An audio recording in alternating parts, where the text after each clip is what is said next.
10月里的青山村，中午阳光正好，哒哒哒哒哒的切菜声从位于村尾的宋家小院里传了出来。正手握大刀剁菜的是才穿越过来了3天的陈东岳，陈老师。说到这个悲惨的人啊，他吧，从一个21世纪的体育老师，咻的一下就穿越成了一个跟他同名同姓的古代的悍妇。至于说这个古代，他到底是哪一朝哪一代，才初来乍到了仅仅3天的陈东岳，现在也不得而知。他现在就只知道自己穿越过来的时候啊，得到了金手指。这个金手指呢，就是一个莫名其妙的空间。所谓空间的意思啊，就是说这个玩意儿它真的是很空啊。关键是这玩意儿它不仅仅是空，而且还只能是存在于陈东岳的意识里。也就是说，他自己进不去空间不说，连带了这个世界的一切东西啊，好像都没法放进去了。哎，这坑爹玩意儿，它就是那么的气人。不过话又说回来了，这玩意儿它虽然废，但也不算是百无一用。因为每当这天蒙蒙亮的时候，这个空间里呢，就会莫名其妙的出现一点吃食儿，而且啊，只要是陈东岳这心念一动，那些个吃食儿就会准确无误的出现在陈东岳的手上。穿越过来的第1天，空间里边出现的是3只烧鸡。第2天呢，是巧克力蛋糕。到了第3天，也就是今天早上，这玩意儿里边出现的是8个大肉包子，外加上一张纸条。纸条上面写了一行字：女人，你是不是穿越了？嚯，就这一手狗刨字啊，陈东岳一眼就认出来了，这不就是自己那异父异母的亲姐妹尤思佳的笔记吗？陈东岳10岁的时候就没了妈，16岁又没了爸，家里的爷爷奶奶啊、外公外婆也都是在3年内因为一场总之而去世了。父母包括自己啊，都是独生子女的陈东岳，原以为自个儿在冲浪的时候就死在海里了，这个世界上也不会再有人记得他了。万万没想到啊，4家的老姐妹却还真记得他。根据每天都会出现在空间里这吃食儿，还有老姐妹这字条，陈东岳有了一个大胆的猜测。我现在这个看似百无一用的空间，极有可能就是我在另一个世界的供桌。还真是吉利呀！这菜不能再剁了，再剁就成泥了。提到略显苍老的女生，把正在发愣的陈东岳的魂儿给喊了回来。说话的是陈东岳此时的婆母，村里人都喊她宋好婆。而握着大刀的陈东岳看了一眼这砧板上剁得稀烂的白菜叶子，尴尬地答了一句：不好意思，走神了。这院子里头，此刻除了陈东岳还有宋好婆以外，还有陈东岳那13岁的小叔宋阳，11岁的小姑子宋云，还有他男人宋柯在外头造的一个孽。这孽今年不过5岁半，是个肤色惨白、五官却很好看的女娃娃。宋家人给她取了个乳名叫小米。听到陈东岳居然说了一声不好意思，院子里的几人就跟见了鬼一样的看向他。这女的居然还会道歉，莫不是真摔傻了吧？3天前，这婆娘踩着了个白菜叶子，吧唧一下摔了一跤。哎呀，那脑瓜子呀，呼呼的直冒血，昏死了大半天。等到人再转醒过来之后吧，就变得有点呆呆傻傻的了。其实要不是因为这陈东岳的老爹当初在战场上用自己的命换了宋柯一条命，宋柯也不可能会娶了这陈东岳做老婆的。陈东岳还是惆怅的看了看这满院子的白菜萝卜，问了一声显得有些不安的宋好婆：今日晌午我们吃什么？别告诉他又是一锅煮白菜啊！自从他穿过来以后，拢共在宋家吃了4顿饭。这4顿饭的配菜啊，分别是水煮萝卜、水煮白菜、水煮白菜加萝卜、水煮萝卜加白菜。要不是有他老姐妹传送给他的那些个贡品撑着，这会儿估计他都能饿得要啃人了。这听着自家这好大的一只儿媳妇吃食儿，宋好婆就小声答了一句：“白菜糊糊。”说完，他就看着陈冬月举着菜刀踉跄了一下，哎呀，小老太太吓得往后退了3步。宋阳也看到了他娘脸上的惧怕，颤抖着嘴唇，哆哆嗦嗦地说：“你想干嘛？你哪只眼睛看到我想打人了？”就见她那个丈夫的聂举着个小拇指粗细的木棍，气势汹汹地冲到他腿边，然后大喝一声：“坏女人，不准欺负我奶奶！我不怕你！”而英勇的小米也因为没站稳，一个屁股墩儿坐地上了。院子里的宋云虽然是很害怕，但也是咬着牙扑到了小米的身边，带着哭腔是一阵求饶：“小子，小米不是故意的，你千万别怪。”可是宋云的话还没说完，就见他嫂子陈冬月绕开他俩，直接回房了。这院子里的4个人面面相觑，有违常理啊！这让宋阳跟宋云感觉更害怕了。转身进了屋子的陈冬月心里头哀叹不已：“哎呦，我这到底是什么命啊！”他是万万没想到啊，自己穿越到了这同名同姓的女子身上以后，居然成了家里的母夜叉。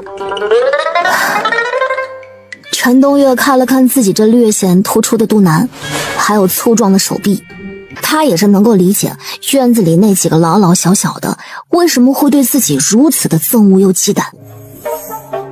宋柯前年回来的时候，除了带回来了一个孩子以外，还送了100两的银子回来。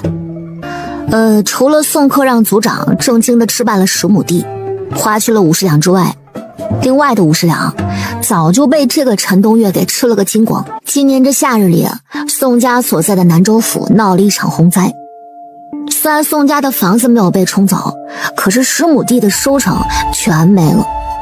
宋柯又已经快有2年没消息了，所以这宋家眼看着马上就要断粮了。这真是造了什么孽啊！居然穿到了这么个人身上。深深叹出一口气，然后揣上了桌上这吃剩下的几个包子，就出了房门。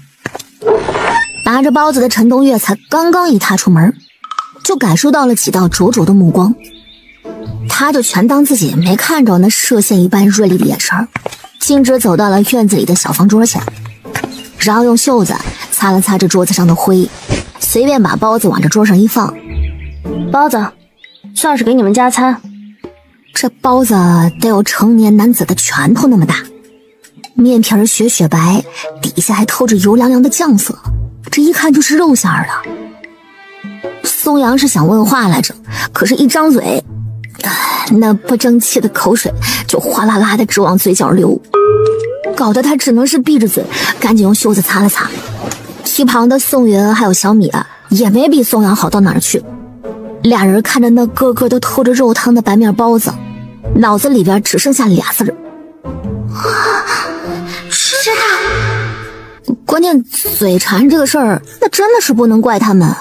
宋家的这几位估摸着得有个2-3年了吧，都没吃上过荤腥了。救命啊！好在宋好婆这会儿还保留着3分理智，她嘴巴微张，小声地问陈冬月：“你这包子哪儿来的呀？”不料陈冬月却说：“哪儿来的你们不用管，吃你们的得了。”来路不明的东西，我可不……小米，你在干嘛？好吃，真的是大肉包，好好吃啊！看到了肉包子，就立刻忘了自己之前还想着跟陈东岳决一死战的小米，嘴里叼着个包子，吃得嘴角流油。叔，你也吃，你多吃一点，以后就能打得过。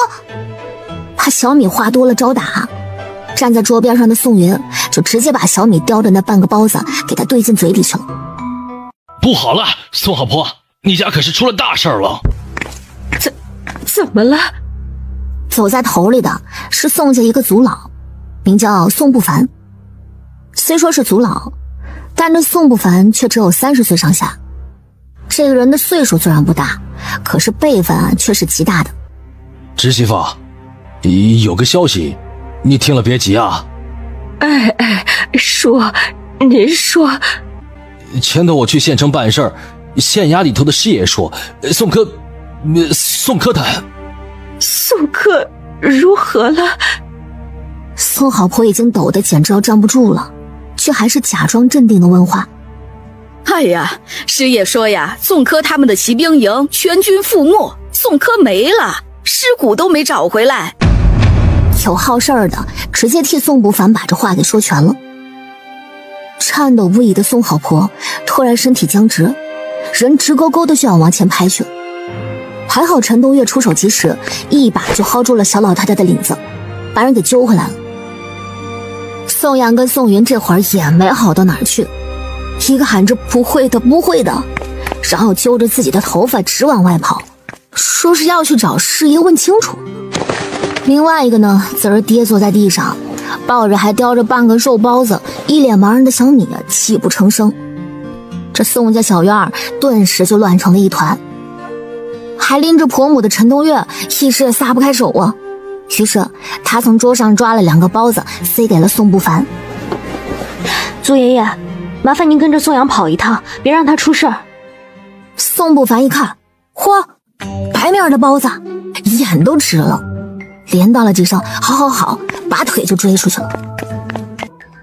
族中那几个婆娘自打进院就看着宋家桌上放的白面包子了，再一瞅陈东岳出手这么大方，就纷纷的想要上前去扶宋好婆。可是陈东岳就婉拒了，他呢把宋好婆往宋云的身边一放，然后开口：不好意思啊各位，家里头突然得了宋科的消息，有点乱，你几位先回吧，一切等宋阳回来再说。东岳，你一个小媳妇照顾不过来，老的小的，婶子们帮，别推人呐，我们好心帮。话还没说完，就听砰的一声，宋家小院的门就被陈东岳给关上了。村子里头的人都在宋家院子门口议论了一番，这个陈东岳还是一如既往的脾气暴躁，外加不是好人心。这可怎么办呢？宋科，我的儿啊，你死得好惨。被他这么一哭，宋云也开始呜咽不止。哎呀，行了，别哭了。陈东岳是个钢铁直女啊，她向来都不会安慰人。挠了挠头，语气生硬地说：不是说连尸首都没找着吗？往好处想，说不定人没死，只是被抓了呢。大嫂说的也是，大哥命硬得很，肯定不会那么容易就死了的。娘，您且别哭了。叼着半个肉包子的小米这会儿也是醒过神了。那我爹没死，奶，咱们能继续吃饭吗？说完，一屁股坐在了方才吃饭的小方桌前，就着白水开始啃肉包子。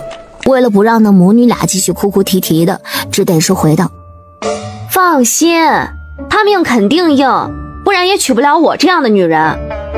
母女俩对视了一眼，顿了一顿，才同时默默点了点头。这话在理。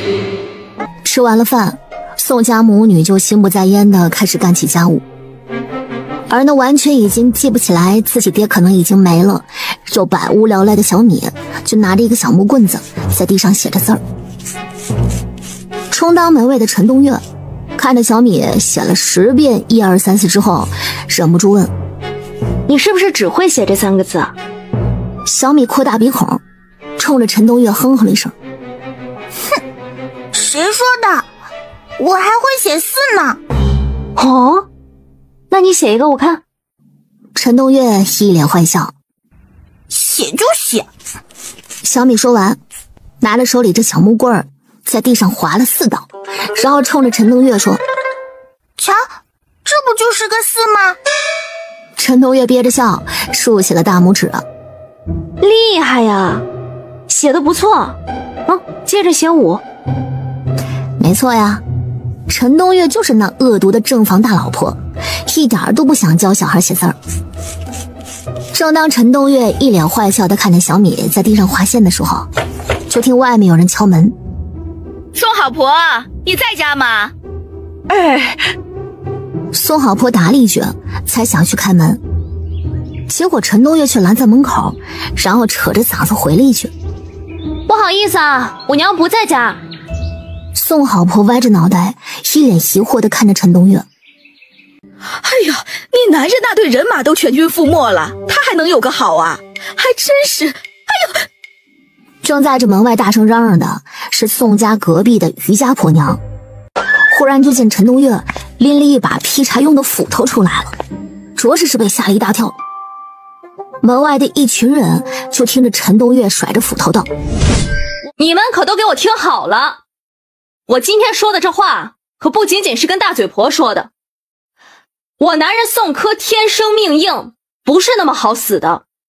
官府没发告书和银钱下来，就代表他肯定没死。往后这村子里再有人咒我男人死了，我陈东岳就不会放过他。”说完也不等人家回答，再一次砰的一下就把院门给关了，力气之大呀，门框子都让他给拍歪了。等在外面看热闹的人都嘟嘟囔囔着，直说这陈东岳可真是天下第一悍妇啊，论不讲道理啊，南州府他都能排得上号的。院子里，东岳呀，宋好婆颤颤巍巍，外头都是村里的邻居亲戚啥的，你这么说话太得罪人了。得罪人怕什么？陈东岳冷笑了一声，哼，倒是咱们认了宋柯真没了，有些人怕是得惦记咱们家房子田产了呢。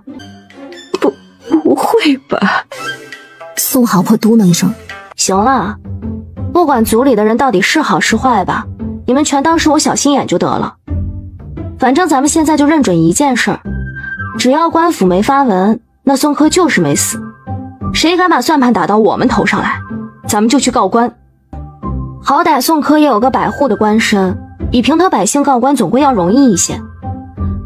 要是官府发了文，证实宋柯真的死了，那宋柯的百户的军籍就让宋阳去继承了。有官不嫌小，到时候宋阳有了官身，也没人敢欺负到咱们3个女人身上来。啊，4个，是4个！一直蹲在门口看戏的小米突然插了嘴。要说这小米她之前是真挺讨厌她这个母亲的，这个婆娘又懒又馋，还喜欢打人骂人。可是今天不知道是怎么了，小米居然觉得这个母亲大人居然还有点勇猛呢。在外头跑了一整天的宋阳抖着腿进了院子，一口气儿还没喘匀，就被宋好婆给拖到了小方桌前坐下。怎么样？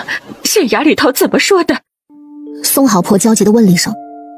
宋阳无力地摇摇头，没见着师爷，但是县衙里头的造例说，的确听说咱们南州府出去的官兵死了大半，我哥之前在的那个骑兵营好像去追击穷寇，就没有一个人活着归队。我哥怕是……没事没事。宋好婆拍着自己胸脯冲小儿子说，没有确切的消息，就是你大哥没死。你大嫂说了，如此这般如此，以后咱们对外头人就这么说，知道了吧？啊！捏着肉包子的宋阳含泪咬了一口包子，然后也狠狠点点头。对，大哥一定没死啊！那陈东岳也算是第一次说了人话，办了人事儿了。办了啥人事儿啊？一直蹲在地上滑道道的小米小声地抱怨着。我怎么觉得我被骗了呢？他说划一个袋就代表一个数，那我想记100个，岂不是要划100个袋吗？一张纸也写不下呀！这个坏女人连小孩都骗。宋家几个人在院子外说话的时候，其实在屋里的陈东岳每一个字儿都听到了。不过在他的心里，自己和这一具身体的原主人本来就是割裂的，所以啊，他是完全都不在乎宋家那几位在他背后说陈东岳的坏话。原本吃过那清汤寡水的晚饭，他就想上床早点睡的，可这会儿却是翻来覆去的睡不着，睡不着，主要还是因为想吃而想的。最好来3个蹄膀，或者5、6个肘子，实在不行烤乳鸽也可以啊。没办法，他只能是起身到了院子里，嘿嘿哈哈打了一套8极拳。他在没有穿过来之前，可是8极拳的专业教练，曾经还代表学校去打过拳赛，拿过全国前5。别说这个陈东岳的身体虽然是胖了点哈，打起拳来有些气短，但这个差不多有1.7米左右的身高，150、60斤的体重，力量感还是很不错的。打了一套8极拳以后，陈东岳回到了房间，倒是安然的入梦了。可是半夜起来尿尿的宋阳，偷偷的看到嫂子那虎虎生风、肆意又流畅的拳法以后，再也睡不着了。这女人到底是军户出身，打起拳来居然呼呼还带着风。这么看来，陈东岳以前打我好像真的没用全力啊。就按照刚才那拳头的速度和力度来看，真要让陈东岳用上全力打一拳，估摸着真能打死人了。瑟瑟发抖的宋阳想起自己那生死未卜的大哥跟暗淡无光的飞来，默默的在被窝里啜泣到天明。次日天光微亮，陈东岳在半梦半醒之间就感受到透进窗户的微光了。他噌的一下睁开了眼，然后唰的一下就进了空间。咦，我的天哪，果然是亲姐妹，居然能感应到我的祈求。只见这空间里边真的就悬浮着3个硕大的红门蹄膀，看这个脉象绝对已经是软烂脱骨。不过蹄膀的上面放了一张纸，上面依旧还是那句话：女人，你是不是穿越了？嘿，3个蹄膀立刻出现在他手上端着的空钵头里了。先甩开膀子吃几口肉再说，剩下的皮还有肥肉他都用小刀给切好了，放到另外一个空钵头里了。肚子不再空空如也的他，脑子倒是开始能运转起来了。这空间里头又放不进去东西，我到底要怎么回姐妹的信儿呢？他下意识地咬了一下唇角，舌头却舔到了留在嘴角的一些肉汤。他咂巴着肉汤的味儿，不过这个味道里怎么会夹杂着一丝丝的烟熏味儿啊？他又把闺蜜写的字条拿起来，重新又看了一遍。最底下依稀可以看到有一个好像被火星子给崩到的焦糊的印记。陈东岳凑上去闻了闻，香，是祭祀用的线香的味道。那蹄膀上若有似无的烟味儿，肯定也是焚香时候被染上的香火味儿。这也就是说，自己的老姐们尤思佳在祭祀他的时候点了香，然后这些祭祀的东西就会出现在他的空间里。那我下次想要把东西送进空间传递给思佳，是不是也应该点上3根香？于是他着急忙慌地出了房门，满院子嚷嚷着说要找线香跟纸笔。不过咱们家也不是什么读书人，线香倒是还有几根，可纸笔却从来没有过。正拎着锄头准备出门的宋阳也是小声地叨叨着，又不识字，要那纸笔要干啥？可叨叨完了，他突然想起了昨天半夜陈东岳那虎虎生风的拳头，他就慌忙往门口退了好几步，然后左脚绊右脚，非常顺利的跌坐在了院门口。陈东岳就跟看傻子一样的看着宋阳，然后挑眉歪头指着自己的鼻子：我不识字，我……行吧，这会儿也不是跟小孩置气的时候。于是陈东岳就点头认了。对，我是不识字，我这就找祖爷爷写信去。兵部打听宋科的消息。他说的祖爷爷家其实就是宋不凡家，老宋一族里头他也算得上是一个文化人了。去找宋不凡唯一的目的就是从他那顺一点纸笔。于是他话音刚落，抬脚就往外走。可是才走了3步路，他又想起了人情世故了。这人又转了屁股，重新回到了房间里，然后端起桌上的钵头，再一次出了房门。每当陈东月把这一碗用小刀给割开来的蹄膀肉甩在院子上的小方桌上时，宋家院子里几个人都是为之一惊。一大早上的居然还有大肉吃，这是要一起上路的意思吗？东月呀，这……他这话还没问出口，陈东月就已经在这淘米箩里边装好了另外一个蹄膀，抬腿出门了。宋不凡正好要出门去干农活，这时陈东月拎了个淘米箩来，他就客气非常的嘎嘎笑着把人往院子里带。东月，你坐啊。宋不凡全家都围着陈东月，忙忙叨叨的。我今天来就是想让族爷爷给我写个信件，我想递到上头去，问问宋科的信儿。进了堂屋，很快在桌边坐定。宋不凡大手一挥，洋洋洒洒的写了没一会儿，就把一张信纸交给了陈东月，上面就写了没头没脑的几句话。诸位上官大人，现有夫人宋氏求问宋科下落，若有消息请告知，万谢。就这能找着人才怪了。不过陈东月对此并不在意，他又不是真的想找宋科，这个人实际上没有消息就是最好的消息。哦，对了，我这儿还有个事儿想要麻烦族爷爷。不麻烦。宋不凡拍案而起，给我自家孙辈办事儿，能有麻烦一说呀？就是我们家宋科现在下落不明，我们家您也知道，就只有几个弱女子和宋阳一个男丁。他这都能叫弱？那整个大荣朝的女的就没有一个不弱的了。但是宋不凡也不敢反驳，只得着听陈东月的继续胡扯。我就怕到时候族里头的叔伯兄弟们再以宋科失踪为由头觊觎咱们家的田产房屋，万一到时候有这样的事儿，族爷爷您在宋家辈分高，千万得给咱们家多说些好话。您对咱们家的照顾，我肯定不会忘了您老两口跟我小叔小姨。宋不凡略略的怔愣了一下，他反应过来了，土根跟水花论辈分的话，确实应该算得上是东岳的小叔跟小姨了。这事儿啊，族爷爷知道，你放心，有我在，你们家的东西啊，没人敢随便乱动。哎，陈东岳顺势站了起来，有族爷爷这句话我就放心了。那个笔墨，挑吧，你随便挑，用完了记得还回来就成。宋不凡很客气的就把自己一套家务事儿都推到了陈东岳的面前。陈东岳踌躇了能有个2-3分钟吧，最后也只能是矮子里边硬拔，选了一支还剩下个5-6根赖毛的笔，要了小半碗的墨汁，抬腿走人了。待陈东岳回到了家，宋家几人都已经出门干活去了。回到了房间里，掏出纸笔，是要在那黄草纸一般的粗糙纸上写着：是的，女人，我穿越了，穿到了一个不知道什么朝代什么地方的地方。哎呀，总之现在很穷，但是你放心，我现在身高1.7米，体重150，没人敢欺负我。我那个宇宙银行的借记卡密码是你的生日，里头有钱，你把钱换了银子给我捎过来，顺便再给我搞点吃的，什么犹大搞什么啊，爱你。其实要写的还有很多，但是无奈这个纸张就这么点大。下次吧，等有了钱，我要去城里买点正经的纸笔，再给尤思佳写上3大张纸。写完字条以后，陈东岳焚起了3根线香，闭上眼，心念一动，又从意识里感知到了那个空间了。他手里捏着那个纸条，默念了一声：“给老娘进去！”他在那空间里看着纸条了，眼睛再一睁，果然这左手捏的纸条已经没了，右手捏的3根线香居然已经烧到了头。这香烧的也太快了点吧！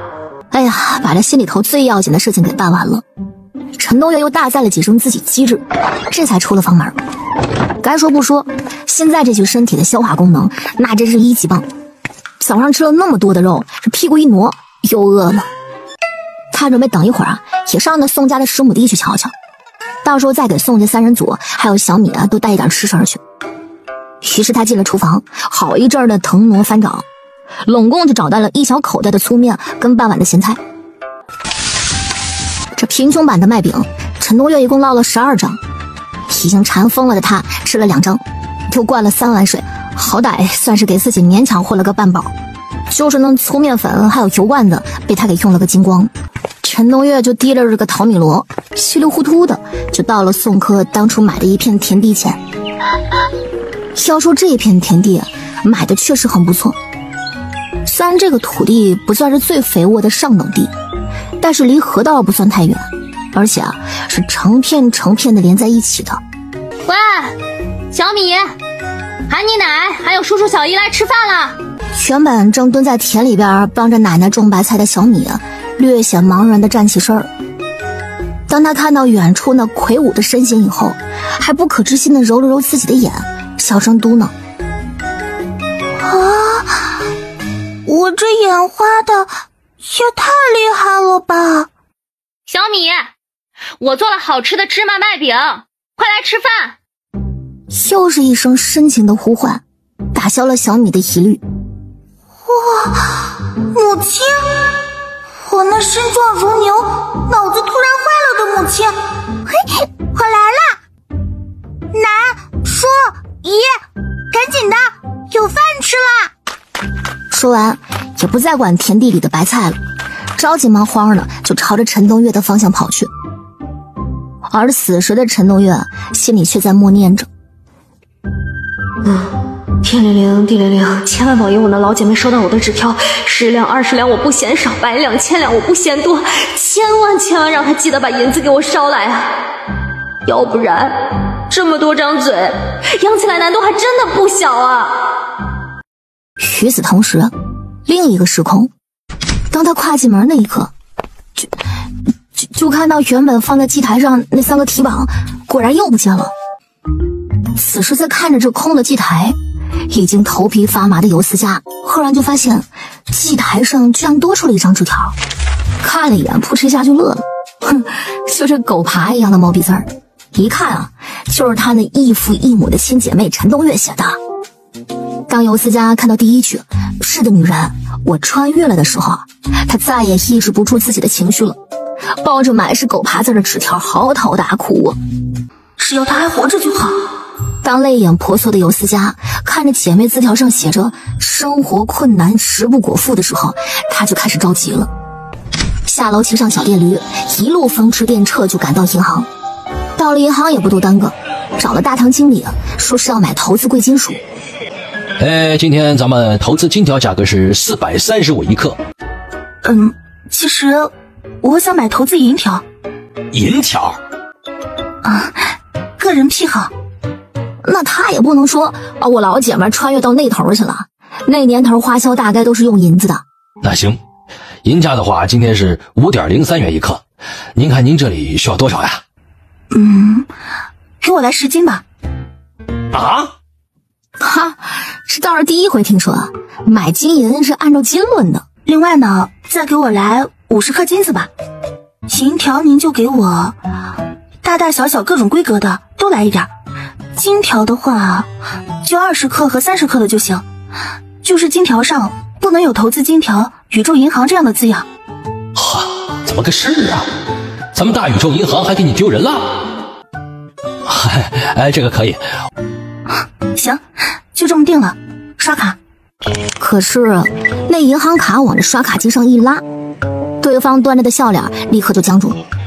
尤小姐，这张卡的持卡人陈东岳是不是已经去世了？不是，他没有去世，他只是穿越了。是。那这个卡呀，您可能用不了，这个需要法定继承人拿着遗产公证证明过来取款才行的。东西您还买吗？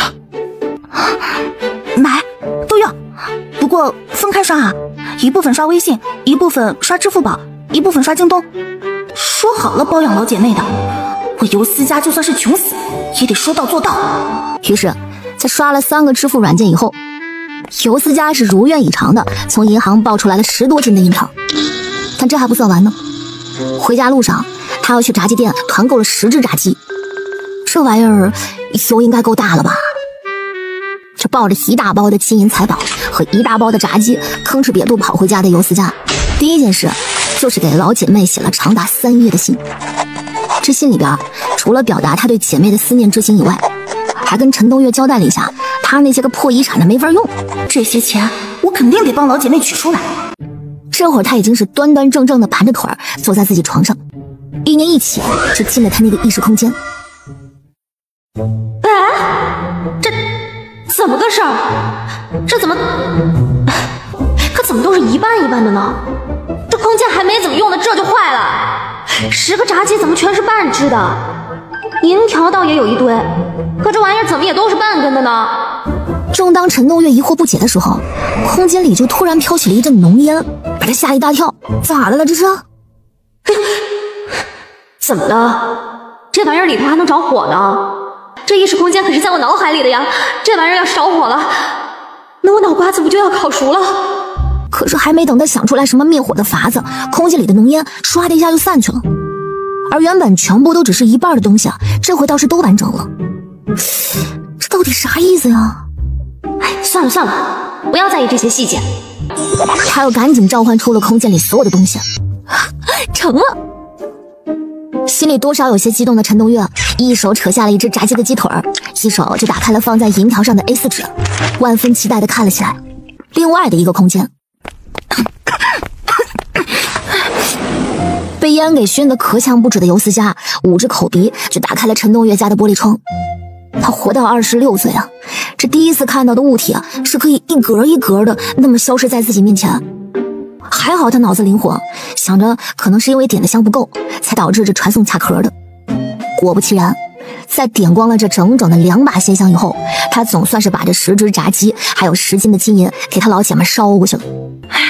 陈东岳，你可得给老娘活得好一点，哎呀，不然是真的对不起我这废叶子。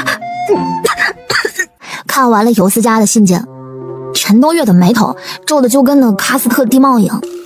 怎么个事儿？姐辛辛苦苦存的钱，还有父母给留的房子，这就烂手里了？不行，绝对不行！我可以发，但是钱绝不能烂。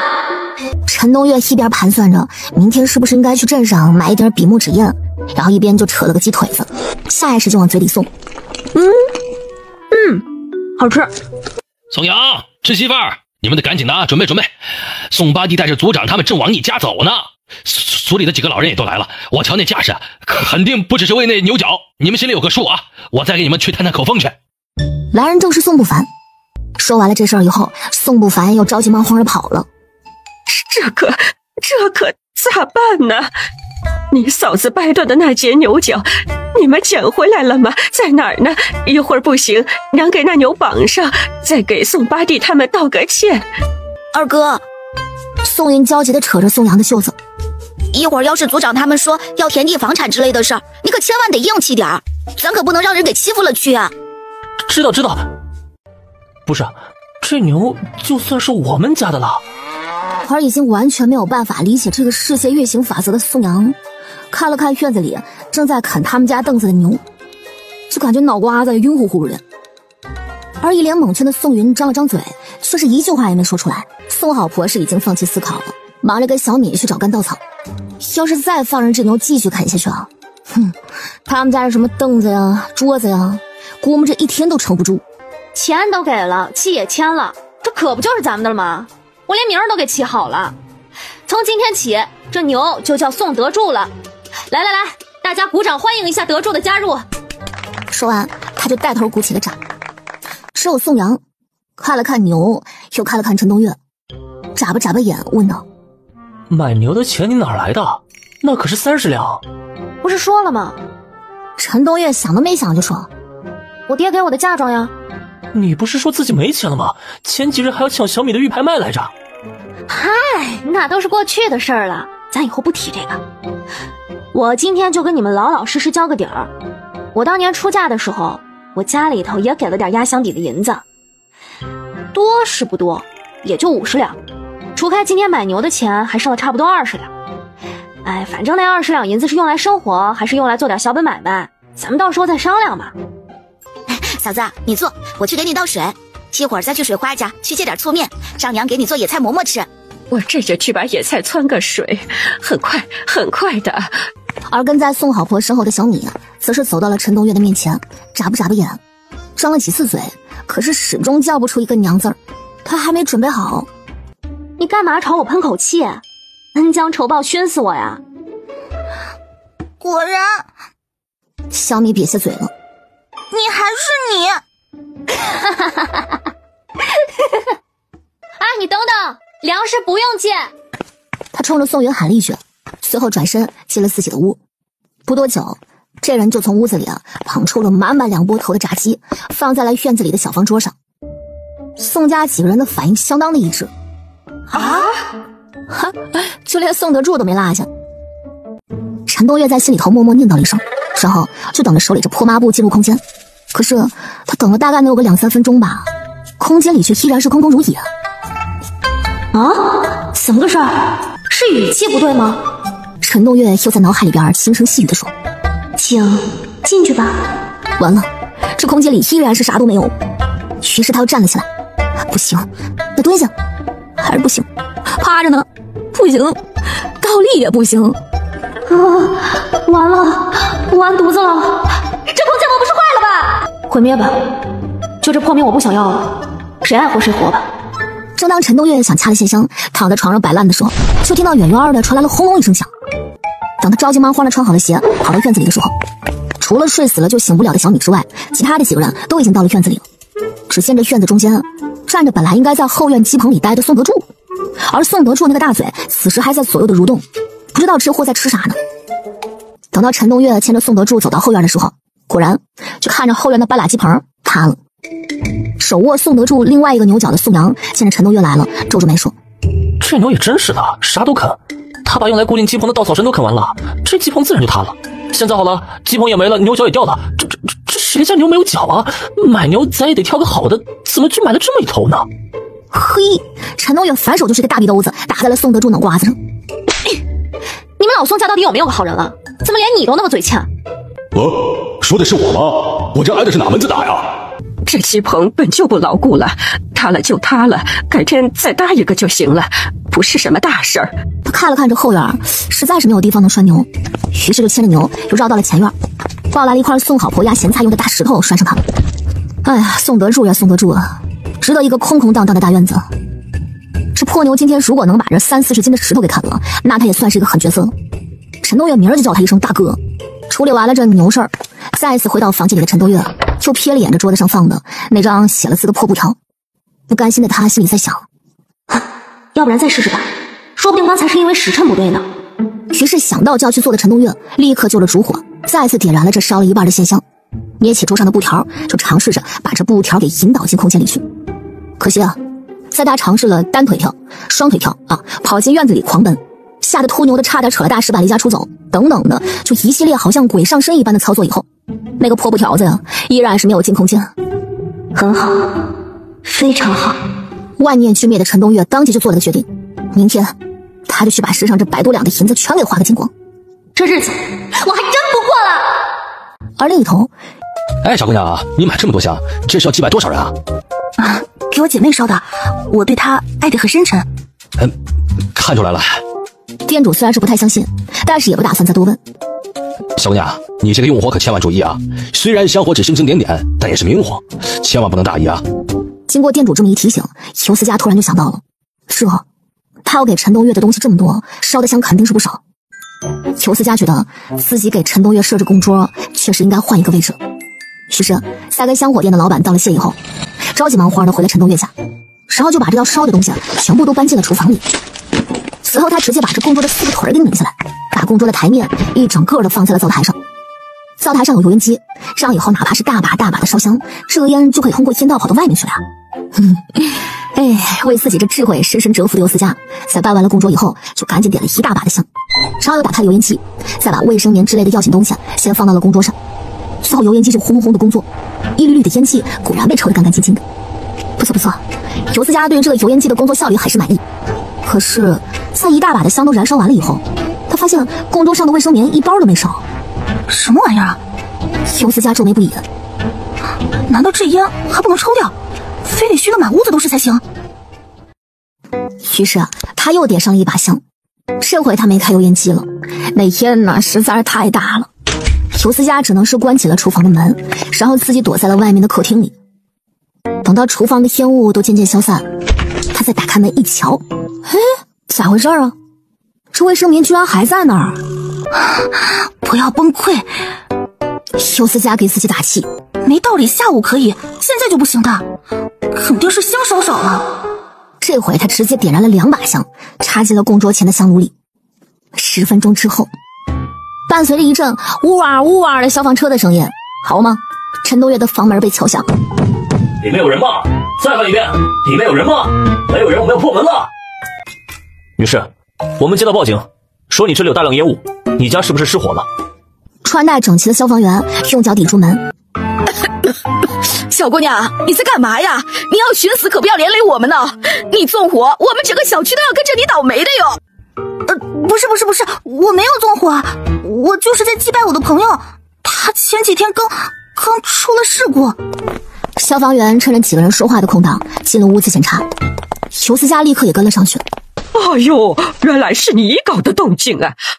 哎呦，说起这个小陈老师也是可怜的嘞。小姑娘，你是小陈老师的亲眷呐？表妹也是在一个单位上班的。尤思佳红着眼眶回了一句。此时进屋检查的消防员已经快速的把每一个房间都检查了一遍。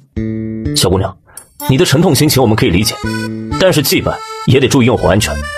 他扭头看了看这供桌上那2把比他胳膊还粗的线香，叹了口气。哎，你说现在的小姑娘奇怪吧？供桌上怎么好放卫生巾的啦？是的呀，晦气法。卫生巾晦气什么啦？人家确实是小姑娘呀，那人家下面去了嘛，卫生巾也用得到的呀。老刘，你爸死的时候，你给他烧了那么多个纸扎的女人，照理说你爸去的时候那都90多岁了，我看反倒是那种东西他用不到了，根本多余烧的。我给我爸烧什么跟你有什么关系啊？再说我爸90多了，也是男人，不能用吗？啊，哎，行了。年轻的消防员是真听不得这些大爷大妈的聊天。他见尤思佳吸着鼻涕默默的啜泣，就主动的替他驱散人群。你们呀，也别在这里吵了，给人家一点空间可以吗？哎，走，我们来都来了，顺便检查检查你们的消防通道。这群大爷大妈们就呼啦啦的跟着消防员都跑了。还是最后一个同志走的时候，不放心尤思佳，开导了他2句。这位女士，事情既然已经发生了，你自己要好好生活，你的朋友才会开心。放心，我不会想不开的，为了我姐妹，我也一定会好好的活着。眼看着时间来到了凌晨，已经疲惫不堪的尤思佳点燃了最后的3根香，他准备烧完这3根就回睡，明儿再继续吧。只是等他把最后的3根香点上以后，那3根香迅速的烧完了，而刚刚在供桌上的7、8包的卫生棉忽然就咻的一下消失了一半。原本已经很困的尤思佳又赶紧点上了3根，在已经空了的这供桌上放了2瓶洗发水。只可惜这一次3根香又恢复了正常的燃烧速度，而且供桌上的洗发水是纹丝不动。他看着手机上这0.01分，突然一拍大腿，大喊了一声：我去，总算是明白了，一天只能成功1次啊，这是。就是不知道那头的东岳在看到几大包卫生棉的时候会有什么感想。嘿嘿，我去，怎么个事儿啊？这空间是又好用了还是怎么个情况？可是谁家好人会给人供姨妈巾啊？那老姐妹真是脑回路很清奇啊！就赶紧的摊开手掌默念了一声出来。可是原本应该是捧着姨妈巾的手依然是空空如也。什么玩意儿？哎呀，他又赶紧用意念进入空间，只见那7、8包的卫生巾依然是悬浮在空间里面，一点变化都没有。不死心的他这回改成了大声念：出来，给老娘出来！很好，完全没用，这出不来的东西他依旧出不来。为什么呀？这到底是为什么呀？这破空间为什么没有一个使用说明书啊？这叫人家怎么用啊？哎，算了，姨妈巾暂且先不管了。已经有点暴躁的陈东岳深呼吸了2次，这才拿起了桌边没有点完的香，再一次捏起那写了字的破布条，心里默念了一声进。好吗？这个字条这会儿总算是进空间了。再不给我好好走，那明天你就会变成酱牛肉、卤牛杂、红烧牛尾、葱烧牛肉、红焖羊蹄、战斧牛排、咖喱牛腩、串烤牛肉等等等等，听明白了吗？没有牛角的宋德柱走在乡间小道上，迎来了他牛生当中的至暗时刻。要命啊！这不是宋八弟家昨天卖掉的牛吗？怎么这一个晚上另一个牛角也没了？这怎么看都像头猪啊！好在这宋德柱听不懂人话呀，不然听到那么多的嘲笑声，他保准得抑郁。笑什么笑？有什么好笑的？牛干活也不用脚，掉了就掉了，有什么要紧的？难道牛角好看就算是好牛了？我看宋德柱不像牛，你倒是挺像牛的。人家一牵你鼻子，你就跟着人家走。这婆娘居然说的还有几分道理啊！怎么回事？我那满脑肥肠、蠢钝凶残的大嫂怎么突然长脑子了？只可惜宋德柱啊，也是个不争气的玩意，这货就被路边的野草给吸引了，说啥都走不动道，实在是没招了。陈东岳就只能是让宋阳去拔了一块仙草，然后又找了个树杈子，把树杈子呢就绑在牛身上，然后草就荡在了宋德柱的眼前。哎，看着眼前这个晃动的仙草，宋德柱总算是挪着大腚开始往前走2步。可是走了约莫半个来点儿，宋德柱就发现了一个规律，就这个草料它得晃起来自个儿才能吃着啊。于是乎这个破牛啊就开始他的摇摇车表演了，走2步哎退1步，缓慢地移动着。再加上村野小路本来就崎岖，坐在这板车上的陈东岳在经历了整整半个多小时的折磨以后，他终于忍不住吐了。那吐出来的还是几块早上没消化掉的白萝卜。一时之间陈东岳悲愤交加，他早上拢共就啃了2萝卜，放了得有180个萝卜屁，就连宋阳那货都嫌弃自己，哎呦嫌弃的呀，主动的下车宁愿走路。现在他就想着安安静静的坐个牛车去县城里边买点正经饭吃，这都不行了是吗？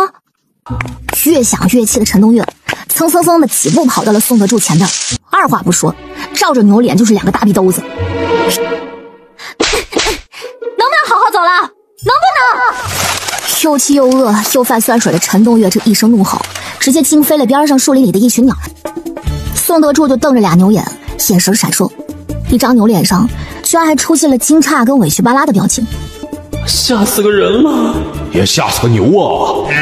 呆愣了几息功夫的这宋德柱冲着陈东岳小小声叫了一下：我第一次也是最后一次警告你啊，你再不给我好好走，那明天你就会变成酱牛肉、卤牛杂、红烧牛尾、葱烧牛肉、红焖羊蹄、战斧牛排、咖喱牛腩、串烤牛肉等等等等，听明白了吗？瞬间口水喷涌的宋阳下意识点点头。点完头他自己都惊呆了，怎么回事啊？自己怎么就被陈东岳这个女的从心理上给奴役了？而站在陈东岳跟前的宋德柱虽然是不会点头，但他却会默默地流出2行老泪，小小声的又的一下。真是我要吓死牛了！安顿好了宋德柱，宋阳就着急忙慌的带着陈东岳前往粮店去了。可陈东岳却跟在他的身后，这东瞧瞧西逛逛，走的那叫一个拖拖拉拉。他居然还买了20个馒头跟馍馍，看着陈东岳啃馒头啃的老带劲儿了。60万够咱们一家吃的，吃你的！再嘚吧嘚，我去把那馒头铺的馒头包圆了。说完，还把那一大包的馒头全部都塞到了宋阳的手里，自己则是大摇大摆的只管往前走。更可恶的是，不远处这馒头店老板也听到这句话了，扯着嗓子喊：回来呀，赶紧来包圆啊，他还可以再多送几个的。仁义县属于南州府的中等县，以前往来的行脚客商还挺多的，可是现在因为一场洪灾，仁义县一时半会儿没缓过劲儿，现在比之前要萧条了很多。你好，咱们这儿米面粮油都是齐全的，您需要点啥？小的给您拿来瞧瞧。如今这粗米粗面、精米精面都是什么价钱？回客人的话，这粗米粗面是25一斗，精米是30一斗，精面您若要的多的话，可以给您35一斗。什么？这粮涨得也太贵了吧？年头粗米才15一斗呢。就是，你这涨价也不能涨得那么离谱啊，哪有3、4成这么涨的呀？二位有所不知，今年夏天咱们南州府几乎颗粒无收，你们别看这会儿粮价高，那都是府衙开了长平仓，平了粮价才有的价钱，所以小的劝二位，趁着这粮还没涨到天价，还是多买点吧。买！经历过这3年特殊情况的陈东岳本来就已经养成了囤货习惯了。既然小哥都这么说了，那咱们也浅浅囤点粮吧。小哥你记一下啊，这个粗米咱们要5担，粗面来3担，另外精米要2担，精面要1担。哦对了，糖盐醋酱各来3斤，其余的宋阳还要点啥不？要不是有柜台撑着自己啊，宋阳这会儿人都站不稳了。他颤巍巍地问了一句：这是不是略微多了一些啊？你管这叫捡捡囤点粮？哎呀，这些粮我都觉得少呢。既然你想不出还要什么，咱们这边结。便宜点。咱们买了这么多粮食，好歹便宜点才行。这位小哥，老实说，如今粮食进价高，咱们这粮食卖1斤是亏1斤的。哦，那算了。陈东岳立时转身，冲了宋阳道：“咱们也不能让人家做亏本买卖不是？走，咱换一家不亏本倒贴的铺子去。”说完就扯着宋阳往店铺外头走。好不容易蹲到一个大客户的小二，急得在后边大喊：“哎，便宜，给你便宜啊！送你5斗粮，你快回来！送我5斗粮，外加1斤素子油。”哎，行，你回来吧。小二一边喘一边朝着陈东岳招手。在一番体力角逐以后，陈东岳顺利的用3两3的银子换了够他们几口人吃个小半年的粮食。我可告诉你啊，我嫂子可是一巴掌能够把牛角拍下来的女人，你打劫是会被我大嫂给打死的。咱们家棉被也不是不能干，咋就要做新的了？哎，你到底有没有在听啊？不听，王八念经。哎呀，走，咱们再去买点笔墨纸砚。陈东岳说完，就捂着耳朵一头钻进了路边一家小铺子。怎么又要买笔墨？咱家就没一个读书人，买这些做甚？跟着陈东岳进门的宋阳，那抱怨声是连绵不绝。不过他的抱怨并不值钱，陈东岳该买还是要买。拢共是3支笔、1套砚台加墨条、2刀中下等的宣纸，外加1本百家姓，一共花了7000银。乖，宋阳就跟个小厮似的，捧着一堆的东西，就跟在边上继续的絮叨：“哎，前面的2位。”忽然有一道男声从陈东岳他们身后传来：“请留步。”干嘛？陈东岳停下脚步，眯起了眼，满脸戒备的问道。陈东岳就上下打量，眼前这男的虽然长得像只蚂蚱，但是怎么看也不像打劫的。你干嘛？我可告诉你啊，我嫂子可是一巴掌能够把牛角拍下来的女人，你打劫是会被我大嫂给打死的。啊！陈东岳不可思议的看向他，好在那个蚂蚱不是那个男人摆手解释了一下。误会了，2位误会了，我就是刚才路过此地，正好听说你们全家都不识字。谁全家不识字？宋阳凑着眉不认账。你全家才不识字呢。文盲也是有自尊的好吗？男子怔愣了一下，又赶紧找补。啊，不是，我的意思是，2位如果有需要请先生，我可以毛遂自荐一下。毛损怎么了？陈东岳这眼前一黑，原本是不想搭理这蚂蚱男的想法的，一下子就改变了。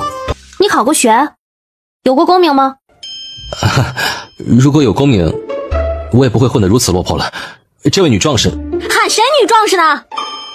啊，不，这位女东家，不瞒您说呀，我以前家境好的时候，确实读过好几年书，10岁考的童生，14岁考的乡试，可惜离秀才只差了1等，如今也只能算是半个读书人。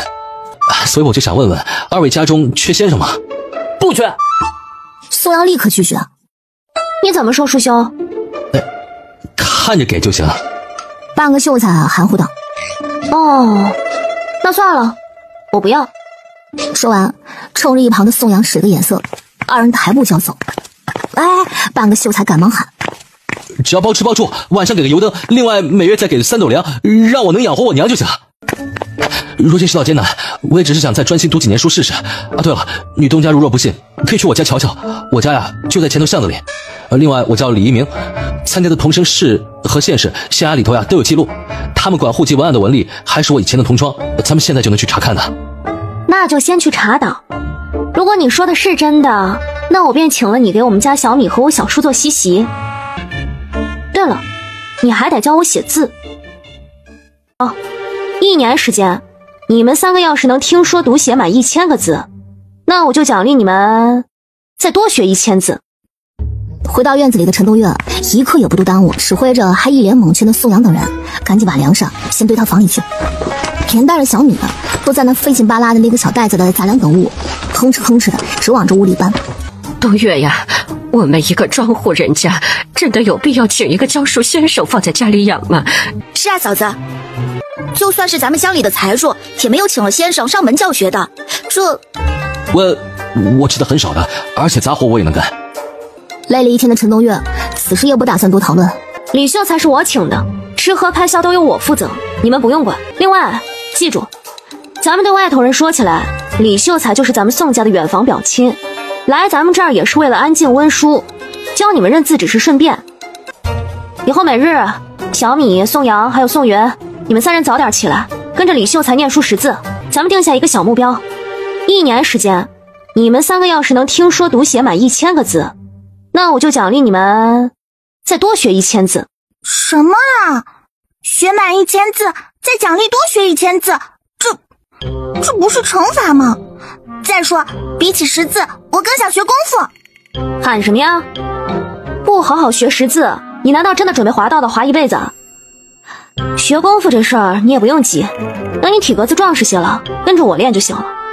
行了，现在谁的反对意见我都不想听。阿云，给我烧点水，我要洗洗睡了。陈东岳胡乱擦洗了一下，这才得空坐下了。只见他在桌边坐定，随后掏出了先前买来的笔墨纸砚，在昏黄的灯光下提笔就是一阵好写。也不知道自个儿那亲爱的老姐妹知不知道这个贡品1天只能送1次的事儿啊？陈东岳得提醒他一下。另外，这写遗嘱用不了毛笔，所以陈东岳得让尤思佳给他弄一点 A4 纸，还有硬头的笔。再者就是，虽然他的房子跟银行的存款现在动不了，可是之前买的相机啊、游戏机啊、什么简单的首饰、限量版的球鞋之类的，还能够上到海鲜市场当二手货给卖了。到时候折现的钱还得让尤思佳换了银子再给他捎来。除此之外，陈东岳想到了另外一件事儿，那就是既然我可以把纸条送进空间传递给闺蜜，那除了纸条之外，是不是别的东西也能反馈回去呢？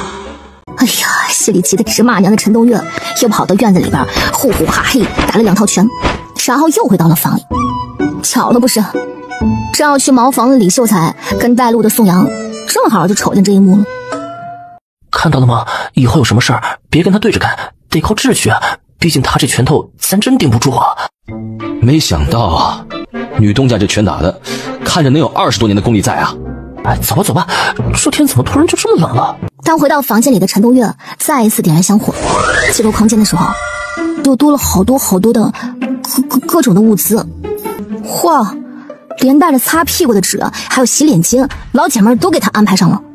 另外还有什么酱牛肉、白切鸡、盐水鹅、素食的鸡胸肉、溏心蛋、去皮鸡腿。感动的差点老泪纵横的陈东岳默念了一声静。水壶跟信件在悬停了2-3分钟以后，就唰的一下消失在了空间里，而陈东岳则是把目光盯在了空间里的东西上。这么老些东西也不知道能不能分批拿出来啊。于是他就捧了一个空钵头，盐水鹅我要2块。一瞬间2块盐水鹅就出现在了陈东岳的钵头里。陈东岳激动万分，又默念了一句：来包卫生棉。没有啊，怎么个事儿？这里头到底是个什么规律啊？已经快要被自己这空间给折磨疯了的陈东岳骂骂咧咧的就把漂浮在空气里的东西挨个的喊了一遍。最终他能够拿出来的，除了盐水鹅、白切鸡、酱牛肉之类的，就是一些散称的吃食，还有就是几卷没有包装的擦屁股纸跟几条纯棉小内内。哦对了，还有一颗牛皮纸包装的安宫牛黄丸，其他的一概都拿不出来。一定是有什么他还没参透的规律。他捏起了一卷擦屁股纸，仔细看了看，这个玩意儿不知道是什么原因没有包装，但陈东岳可以认出来，就是他平时一直用那个牌子。这个牌子擦屁股纸主打的就是一个原生木浆，不漂染。另外边上那个安宫牛黄丸他也认识，这个是他老爸留给他的，据说是几十年的老货，用的都是天然牛黄等等。看到这儿，陈东岳似乎是想到什么了，在他面前的所有东西几乎都是不含化工品的，带着包装的即食食品，陈东岳却是一个都拿不出来。根据以上这些线索，终于总结出来了一条空间使用准则，那就是只有符合本时代工艺生产的东西才可以在本时代使用。他拿起手边的毛笔，摊开了一张纸，在上面就写下了自己摸索出来的空间规则。第一，每日只能使用1次。第二，可以分批按需拿取，但是一旦拿出来了就放不回去了。第三呢，所取出来的物品不能有违时代特征。第4，暂时还在摸索，以后补充。写完了这个纸条，陈东月就把它折好，放在了自己枕头心子里。老板，您给长长眼，这些东西是我朋友托我拿出来，找个有缘人的。与此同时，尤思佳呢，也是在午夜12点刚过的时候，就收到了来自陈东月的信件，还有一把茶壶。这又是几个意思啊？不过在看完了信件以后，他明白老姐妹的意思了。他这是想做古董贩卖商呢。那行吧，满足他。今天正好是周6，他决定去一趟本地最大的花鸟市场，把这个茶壶给人家长长眼。次日一早，尤思佳就先把陈东月要挂在海鲜市场的二手货都给翻找出来了，然后拍照定价上传。他看着陈东月这一堆的破烂首饰，叹息不已。早知道这些品牌合金首饰这么不值钱，当初就该死活不让他买的。哎呀，一想到这儿，尤思佳就默默地删掉了自己购物车里的一堆破烂，转而加了几个金条银锭啥的放进他的购物车里。上传完了陈东月的那一堆破烂，尤思佳就换了一身轻便的运动服，就准备出发去花鸟市场。正当尤思佳出了屋子，在锁门的时候，忽然身后传来一个男人的声音：尤思佳，你这几天到底在干嘛？为什么我发你消息你都不回？他皱眉一看，哎呀，一瞧是自己男朋友白瑞。哎呀，你走路能不能有点声啊？差点吓死我了。你既然来了，就陪我去一趟花鸟市场。花鸟市场？卖东西。东岳的古董让我给他卖了。很快就开车带着尤思佳到了花鸟市场。老板，您给长长眼，这些东西是我朋友托我拿出来，找个有缘人的。嘿嘿，好说好说，我先瞧瞧。尤思佳做了个请的手势。我朋友的东西肯定不会作假的。老板没说话，只点点头，随后就聚精会神地看了起来。20分钟以后，姑娘，你朋友有没有跟你说这个东西是什么朝代的？具体什么朝代我就不清楚了，但是基本上应该是宋末或者是明初这段时间吧。但是老实说，这个壶的样式虽然确实是类似南宋后期，但是这是把新壶，烧制出来的时间啊，估摸着都不到2年。不可能！尤思佳斩钉截铁，这肯定是把古董壶。老板，您再看看清楚。姑娘，我已经看得很清楚了，你要是不信我，可以让别家再去看看嘛。捧着茶壶的尤思佳还想再争辩2句的，却被白瑞给揽在怀里带出去了。出了铺子，他好生的劝慰女朋友：思佳，你要是真觉得东岳这壶是个古董，再找其他人家问问吧。尤思佳却若有所思的呢喃着：如果这个茶壶是新壶的话，那就说明我们应该是处于平行宇宙，而不是同一个宇宙不同时代。啊，不想活了。才上了半节课的李秀才，这会儿就已经是万念俱灭了。待宋云在厨房里忙得完，端上了早食儿，众人就在这课堂间的旧桌上稀里糊涂的吃了个饱，一锅子的小米粥，外加7、8个馒头和一盘咸水拌牛肉，一下就被吃了个精光。还是我姑的手艺好，这一餐早食简直是太好吃了。哎呀呀，我说呀，这牛肉味道真是好得很。我在仁义县住了那么多年，这是我吃到过最为上乘的酱牛肉了。说的好像你时常能上馆子吃饭似的。行了，你也别整那些个虚头巴脑的，赶紧的上课吧，一会儿咱们还有别的事儿要忙呢。要读书的几个人虽然是不怎么情愿，可是才吃了人家的粮，也不敢负了他的好意，只能是别别扭扭的坐了下来，跟着李秀才从1、2、3开始学起。小米自从来到宋家以后，就没受过多少的教导，随着第1堂课，小米就有点坐不住。这凳子坐的时间长了，硌屁股。那你这又为啥要站起来啊？对小米无话可说的李秀才，又扭头问那站着不肯坐下的宋阳：我早是吃太饱了，这会儿困得慌，再不站起来，我可真睡着了。行吧，李秀才强忍住了想冲出门的冲动，一扭头，正好就看到宋云在写字了，一个1呀，写的能有胳膊那么粗。切！宋云惊讶地问道：李秀才，这字怎么会写成如此呀？李秀才探出脖子，瞪大了眼，也是感觉很不可思议。你写的？咋问我呀？我是按照你教的写的呀。宋云小声嘀咕了一句。不想活了。才上了半节课的李秀才，这会儿就已经是万念俱灭了。当陈东岳过来喊人，说今儿的课就先上到这儿的时候，屋子里的4个人都松了大大的一口气。小米是第一个冲出门外，背起箩筐就往外跑。他说他一会儿跟水花、土根他们去山脚下挖野菜去，一时半会儿就不回来了。今天田里的活你们都放一放。陈东岳还有更重要的事要办呢。宋德住的牛棚还有后头的茅厕，咱们今天都给整理整理。一听说要修整后院，宋阳答应的也很痛快。那行，一会儿我找了满仓、初九他们一起上山找木料去。我跟你们一起去，人多好办事儿。这2天咱们最好把牛棚什么都搭好，后头我还得整理整理后院派用场呢。一听整理这家中杂乱的后院，宋云跟宋好婆也来劲儿了。2个人说这塌掉的鸡棚就交给他俩吧，准保着一会儿就能整理整齐。那我要不也帮忙吧？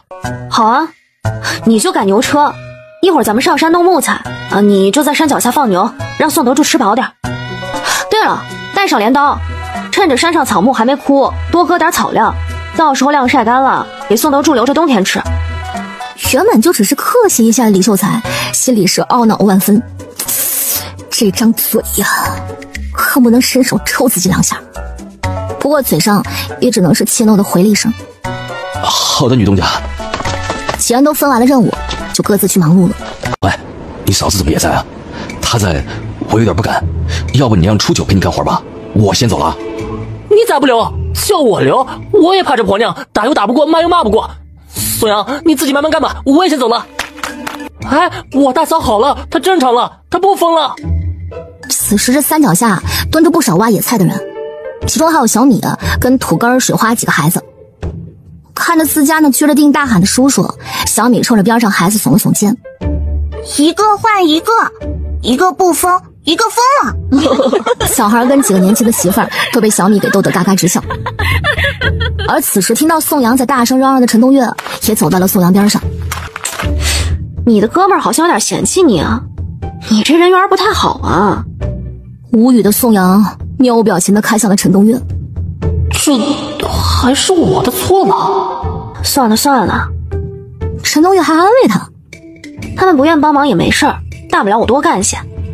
走吧，抓紧时间。说完率先就往山上走。很快2人就找到了一片还算合适的小林子。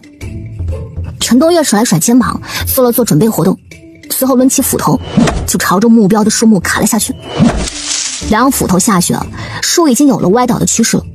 陈东岳再补上一脚，只见这一棵大腿粗细的树就应声倒下了。一棵树也就半盏茶的功夫就搞定了，看得还在磨斧头的宋阳目瞪口呆。你怎么做到的啊？哎，就这么做到的呀，很轻松啊。哎呦，宋阳，你要不行的话，就负责整理这个树上的树杈子，我来砍就行了。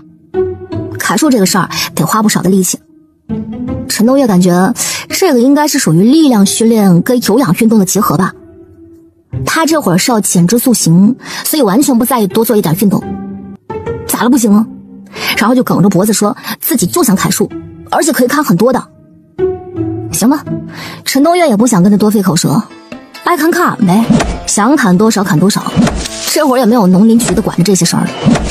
于是2人就抡起了斧头，哐哐一阵砍。半个多时辰以后，2人就砍完了所需的13根木材，其中有12根都是陈东岳砍的。当然了，不是说宋阳只砍了1根木材就不干了。事实上呢，宋阳砍了1根木材的时间，陈东岳能砍个3、4根，所以他就被无情地剥夺了砍树权利。他在陈东岳的斧头威胁下，不得不选择了整理木材的任务。砍完了木材以后，2人又合力把这13根的木材给拉下了山。陈东岳一个人一次能拖3、4根，而宋阳呢，拖2根都累得差点嘎在路上了。真的，不是说宋阳他想认怂，他是真的砍不过这女的呀。带3个人弄了木材回去，已经是2个时辰以后的事儿。宋云跟宋好婆已经把后院都给整理干净了。出门挖野菜的小米此时也回了家，吃完饭休息了得有半个多时辰，就准备开始搭牛棚。而此时的陈东岳却面临了一个比较严肃的问题。这个第一步是什么？谁知道？问完，他就看向宋阳。宋阳大惊：“我不会啊，这个牲口棚还是你跟我大哥5年前成亲的时候搭的，我那时候才8岁。”我更不记得了。宋云也赶忙说了一句。陈东岳又看向李秀才：“女东家，你看我这身板，像能搭牛棚的人吗？”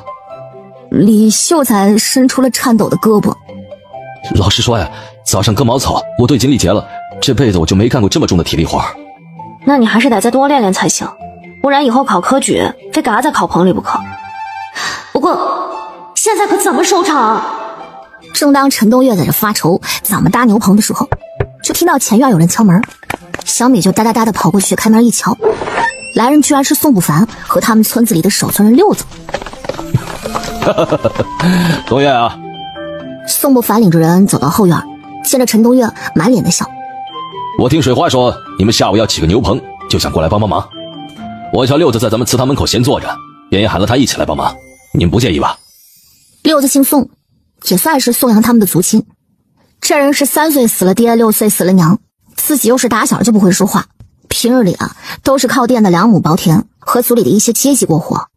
如今这人都长到30多岁了，也没娶上媳妇儿，所以族里头的人就默认他做守村人。你们能来帮忙我就谢天谢地了，这还什么介意不介意的？我还要请你们别介意，咱这儿出废人连个牛棚都不会搭呢。他这话吧，原本说来也只是为了自嘲，可是在宋阳听来却不是这么回事了。怎么说话呢？谁是废人啊？我一个12、13岁的年轻人不会搭牛棚，怎么就废物了？觉得自己嫂子说话实在是忒过分，于是乎就狠狠地瞪了边上的李秀才一眼。啊！莫名其妙，我本来也不是来干杂活的，我只是个教书先生，怎么的？不会搭牛棚的教书先生就不是个好秀才了吗？想着，他就斥责了一声边上的小米：“小米啊，你好歹也是个女孩，咱能不能别老叉着腿蹲着啊？这实在是不雅。”他这可不是怂啊，他这叫做醉心于教育。小米没答话，就朝着李秀才看了一眼，只好悠悠地看向一边。同样也蹲着的奶奶一言不发的扭头，也再次看向李秀才。李秀才无言以对了，只能是闭嘴。不过家里人的小九九，陈东岳是压根儿就没看在眼里，因为他这会儿正扯着嗓子跟宋不凡还有六子解释着自己要搭的这牛棚的样式。宋家后院的牛棚建设，因为有了宋不凡还有六子的加入，所以进行的颇为顺利。半天吧也就，一群人不但是搭完了牛棚，顺带手的还把原先那个鸡棚拆下来的材料又给搭了一个新的鸡棚。搭完了牛棚还有鸡棚，陈东岳就张罗着让宋云赶紧去做饭。他说家里头还有昨天从县城买来的牛肉还有咸鹅，一会儿再让宋云炒个萝卜，焖点粗粮饭，就算是待客了。开饭啦！随着宋云的一声开饭啦，忙碌了一整天的众人都赶紧洗了手，凑到了宋家的堂屋里。原本是饥肠辘辘的一群人很快就落座了，可是当看到这酱牛肉、盐水鹅、葱油鸡，还有一盆炒萝卜，外加上一大缸的粗粮饭的时候，却有点不敢下手了。回到房间里的陈东岳在擦擦洗洗完了以后，就进入了每日给闺蜜汇报工作的阶段了。他先给尤思佳写了一下自个今儿都干了啥，明天又准备干点啥，然后又跟老姐妹探讨了一下自己琢磨出来的这个空间使用规则。写着写着吧，这人还因为折腾了一天实在是太累了，中途睡昏过去了一次。等他再醒来，时间已经是过了3更了吧，所以他就赶紧进空间先瞧了一眼。嘿，果不其然，空间里边杂乱的东西又多了一些。因为这会儿尤思佳还并不知道那些现代工业的产物，陈东岳现在是没法拿出来用的，因此继姨妈巾、沐浴露、洗发水等等的物品，此时都已经翻倍了。另外，这空间里面还多了一个手机，手机还是没拆封的新款，上面还贴了个电话卡。估计老姐们是怕自己忘了他号码吧，所以就把自己的电话号码、QQ 号全部都写在了手机的外包装上。怎么个事儿？这家伙还准备让我打电话给他吗？陈东岳是哭笑不得。当然，除了手机之外，信件也肯定是有。今儿个出现的吃水厉害了，是5大板，整整100个鸡蛋。咦，鸡蛋？陈东岳试了试，哈哈，没问题，可以拿出来。这让陈东岳笃定了不少。而在看完了尤思佳的信件以后，陈东岳也总算是知道了自己传送过去那个茶壶是并没有什么卵用。这发财的路子还没走，直接就断了，这让陈东岳很是懊恼。不过懊恼也就2分钟嘛，他就又想到了另外一个路子。你看啊，既然这个古穿金的路子走不通，那金穿古呢，这不也是一路子吗？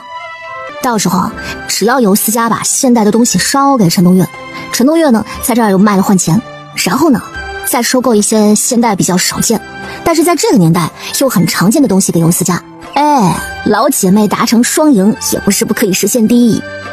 想到这儿，陈东岳就赶紧在之前写的信件上加上了自己得出的生财之道，稍后再点了香，把信传递给尤思佳。这一夜，陈东岳是想着自己的发财大计进入梦乡的。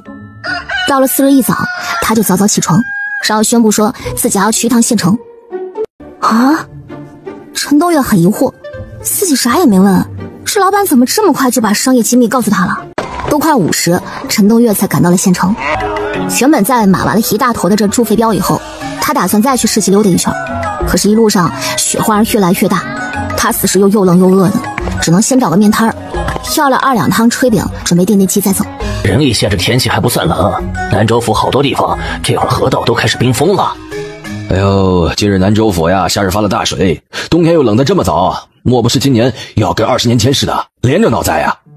哎呀，说起20年前，我那会儿也不过8、9岁的样子，最后全家上下11口人，就死剩下了我跟我大哥2人。要真跟你说的似的，这粮价怕是还得涨。老板，付钱。离开面摊儿，就马不停蹄地赶到昨天买粮的粮店门口了。这位女客官，我听咱们东家说，咱们粮行在营业时日就得放年假了，这一放假就得明年过了正月再开张营业了。咱们粮行开业数10年，还是第一次放那么长的假呢。虽然小二说的很是委婉，但他一下就听明白了，这粮商明显是准备囤粮，等到开年涨价了再卖。囤，今天必须要囤。毫无疑问，今天小二又得了5两银的业绩。因为听说今年会有大寒潮，所以买完粮以后，陈东岳又重走来时的路，跟昨儿一样，跑去这布庄多买了一些棉花。老板，您这荷包香囊倒是挺好看，这都怎么卖啊？这个东西呢，实不相瞒，他以前倒是经常买，因为尤思佳是一个资深的 coser。不过近几年因为汉服圈的日益壮大，尤思佳也从那啥都喜欢的 coser， 渐渐的变成了汉服的专业玩家。像这会儿陈东岳手里拿的这种荷包，一个也不过就12、3文。老板说要是买的多的话，还能再便宜些。那像这种纯手工的东西啊，如果放到尤思佳那头去卖，多了不敢说，5、61个肯定是卖得上的。如果再需要私人订这些图案呢，那一个小荷包100元以上，就一个那种可以手拎的大荷包，卖个200、300也不是不可能。一想到这儿，陈东岳眼里就瞬间迸射出光亮来了，吓得那老板直往后退，怯懦地说：这荷包都是绣坊做的，在这寄卖的，一件咱们也不过赚个几文钱，再便宜可就亏了。要实在不行，您可以直接上绣坊去买嘛。乔宁绣坊就在前头巷子里，你就说是临济布庄的老板介绍的就行了。啊！陈东岳很疑惑，自己啥也没问，这老板怎么这么快就把商业机密告诉他了？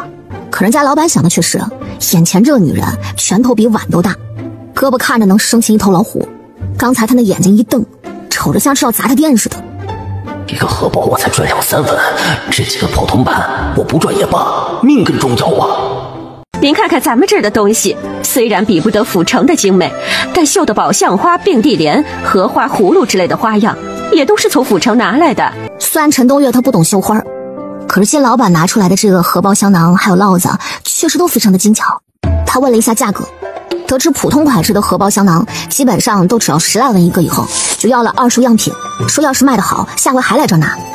临走的时候，陈东岳还多问了一句：要是这东西卖得好的话，到时候也许还会有定制的样式，不知道您这儿能不能绣？只要贵客您出得了花样，咱们这儿便都能绣的。只是定制的话呢，得费些时间。咱们一位绣娘一日不过能绣个4、5个荷包。您要是要的急呀，东西多的话，可得跟咱们提前说。随后道了一声知道了，就回驿站了。到了驿站，粮店的粮食都已经送到了，陈东岳让小二赶紧帮忙装完粮食，就准备抓紧时间往回赶。可是才赶着宋德柱走了没2步，陈东岳又想起一事来。小二哥，你们驿馆里有鸡吗？有啊，咱们这儿的将门小公鸡、清炖老母鸡、小炒童子鸡做的都特别好。您看，你要哪个呀？陈东岳不假思索道：“给我2只活鸡。”啊！小二听到这句话的时候，第一反应就是这女人果然是不一般，她吃活物啊。可转念一想，脑子要好使了。哦，您这是准备带回家自己做呀？对。陈东岳点点头，也不打算多做解释。实际上，这俩活鸡，他是打算用来给鸡蛋做幌子。那要不然他老是凭空拿出鸡蛋来，也没个说法，总归是不好。他总不能是梗着脖子说这个鸡蛋是他自己下的吧？很快从这厨房里面抓了2只活鸡出来，又要了陈东岳100文钱，这算是活鸡卖了个菜的钱呢。要不是因为今天天气不好，集市上早就没人了。算了，眼瞅着这天儿越来越沉，还是早点回去啊才是正经事儿。回到了家，已经等候多时的宋云赶紧给大嫂就递上了一杯生姜水。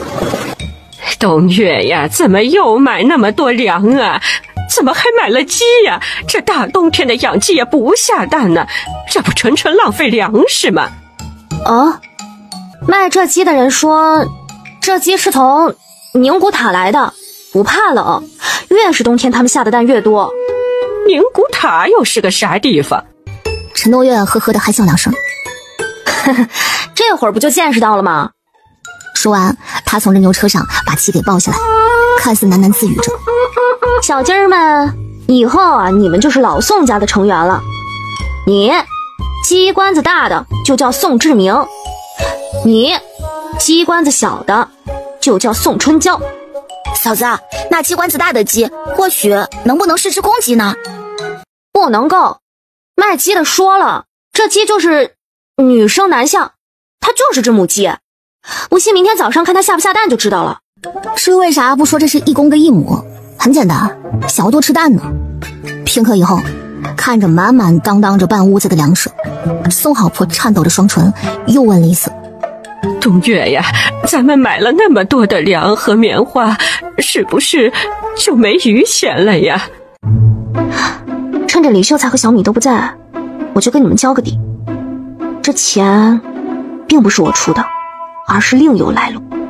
3个人皆是一惊，然后就想，这陈东岳他不是路上劫了人家的道吧？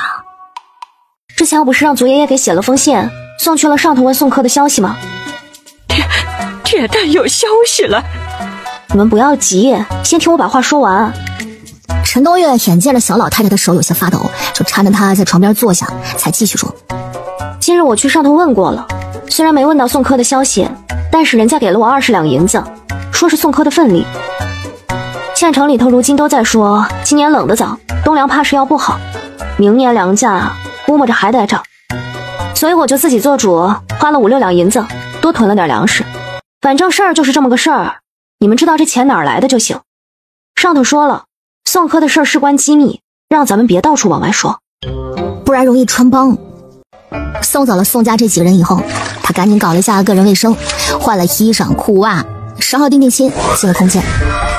瞧瞧老姐妹儿今儿个呀，又给他烧了啥好东西。陈东岳现在每天最开心的时候，就是半夜打开空间的时候，那心情就跟开盲盒一样。今儿小游老师给他烧的是一大堆的水果，天哪！陈东岳感觉自己的眼泪都要流出来了。而在那一堆的水果旁边，陈东岳还发现了一个棉布小包袱，还有一封信件。陈东岳就赶紧先把包袱还有信件弄出了空间，展开信，小游老师那熟悉的狗爬字就进入眼帘。东岳大宝贝，展信发大财。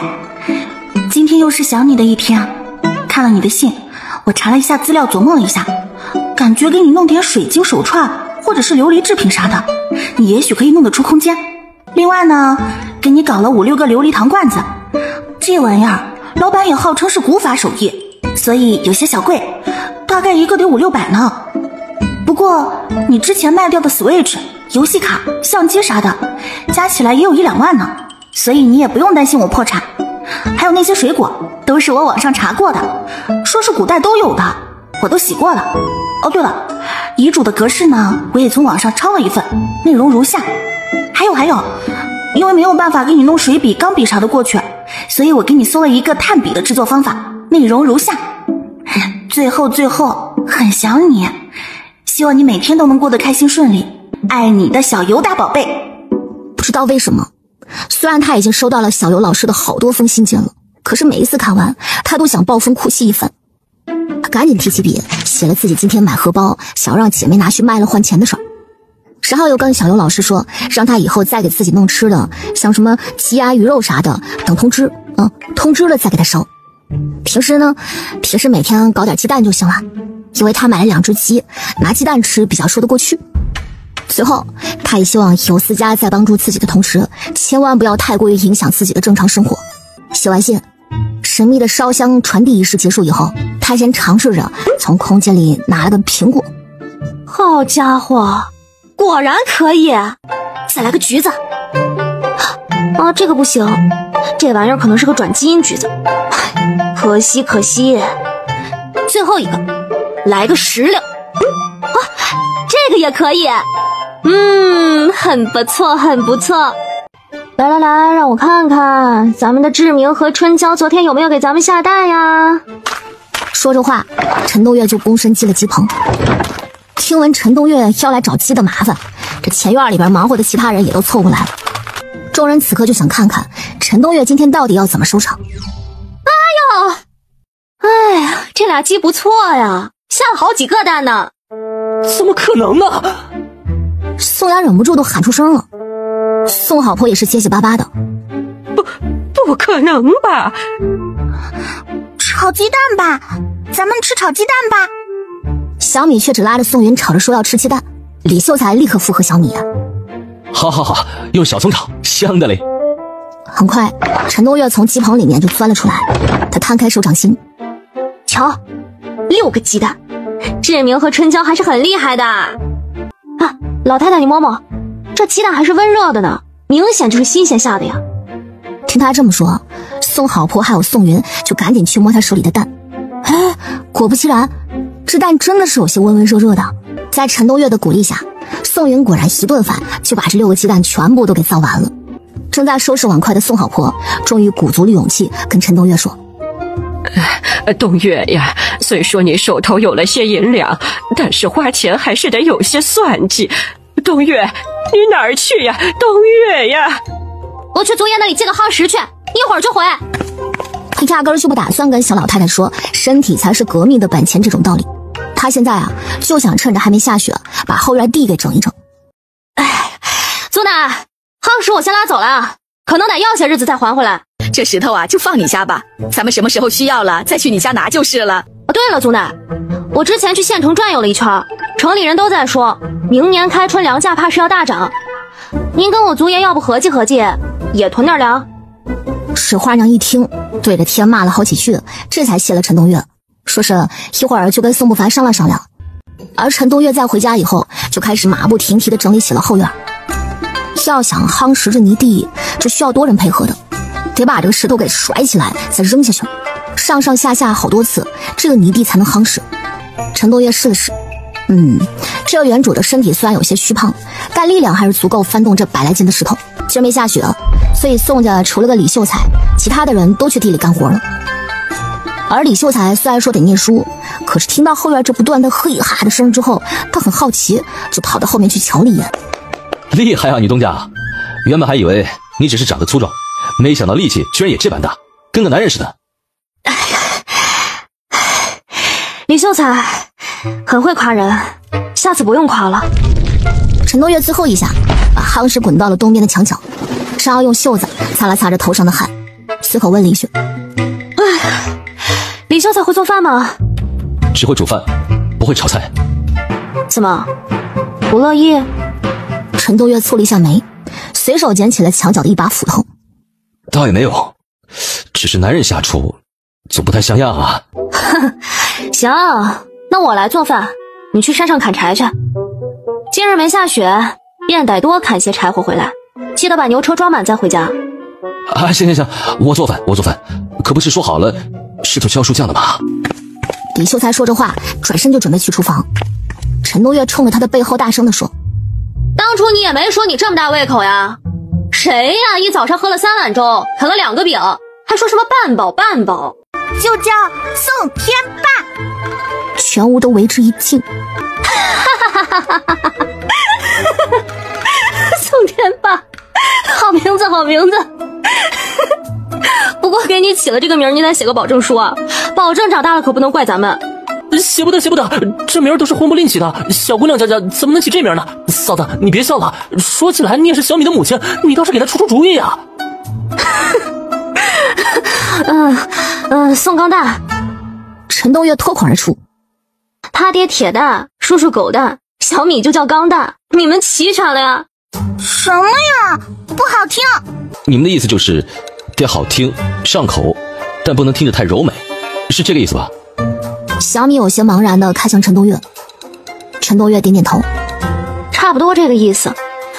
名字的寓意最好与品性有关，不用太追求性别上的区别。”懂了。宋君兰。不错。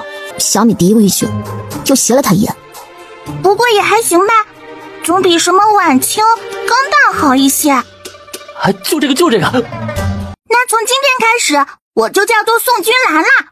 以后小米这个名我就不用了，你们要叫就叫我君兰就行。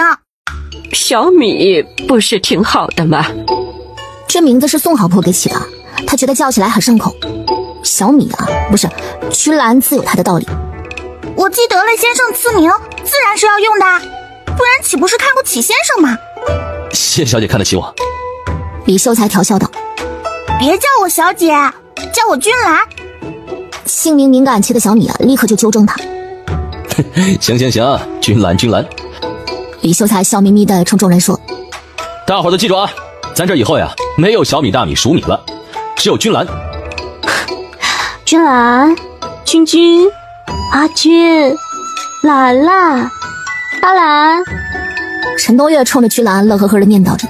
君兰跳脚：“不行，要叫君兰，宋君兰。”东岳啊，我跟你祖奶商量好了，咱们还是打算去县城买点粮，囤上点，所以明天呀，想问你借一下牛车。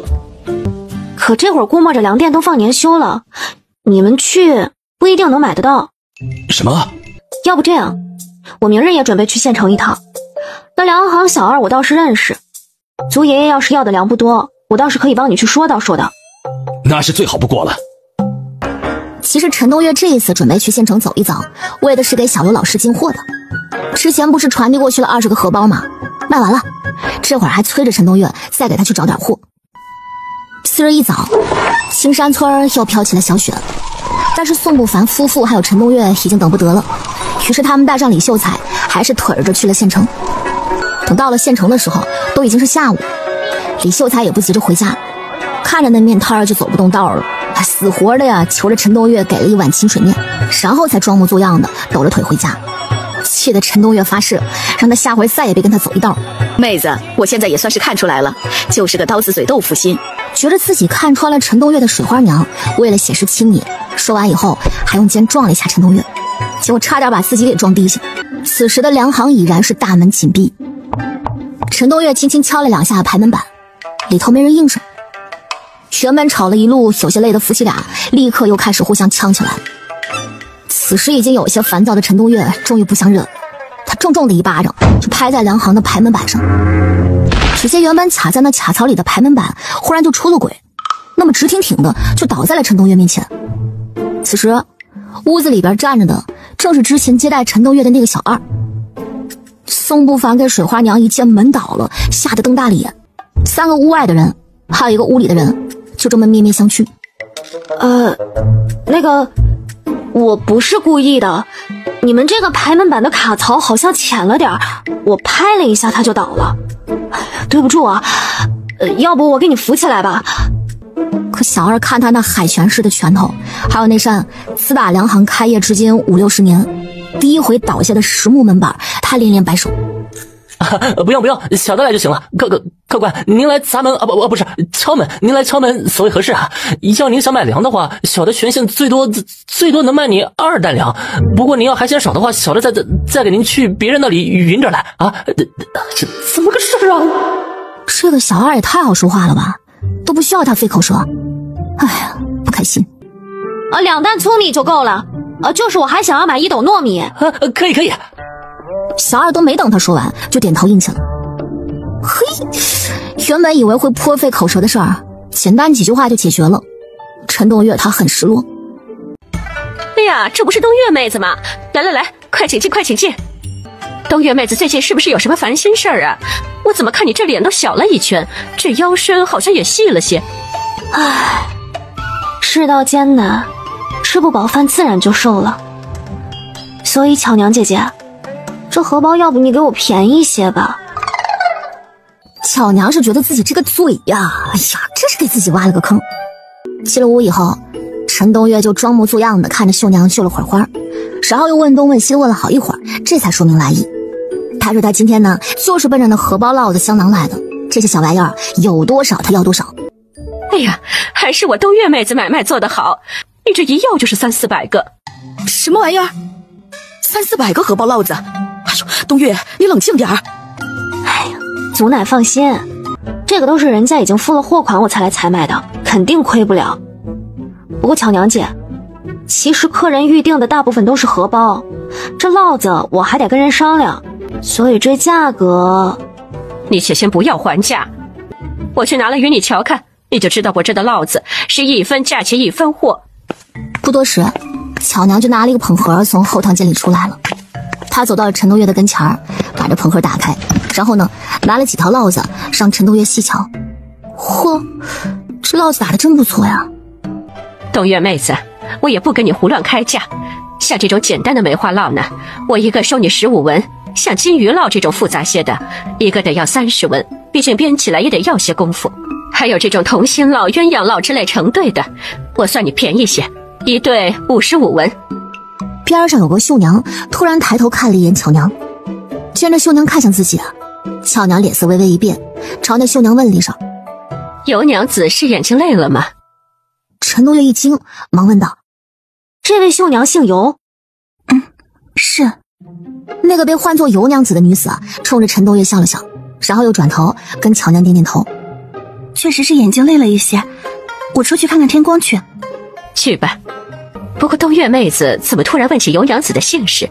你原先认识她吗？”“不。”陈东岳顿时摇头：“只是以前有个挚友也姓尤，可惜现在成了笔友了。”他朝着院外的女子看过去，那女子就只是静静的坐在田梁边的椅子上，看着天光，不知道在想啥。可能是因为长期伏案工作的缘故吧，尤娘子的体态显得有些佝偻，确实是一点也不像学过好几年民族舞、体态挺拔的小尤老师。一会儿回家了以后，他准备把这遇到了狗背尤娘子的事儿就写信告诉小尤老师。那倒是巧了。巧娘挡住了陈东岳的目光，笑着说：“可惜尤娘子一般都是绣大件儿，荷包烙子什么的都做得少，不然我就送你几件她做的。”“送别人的也行。”这水花娘是不放过一点点可以占便宜的机会。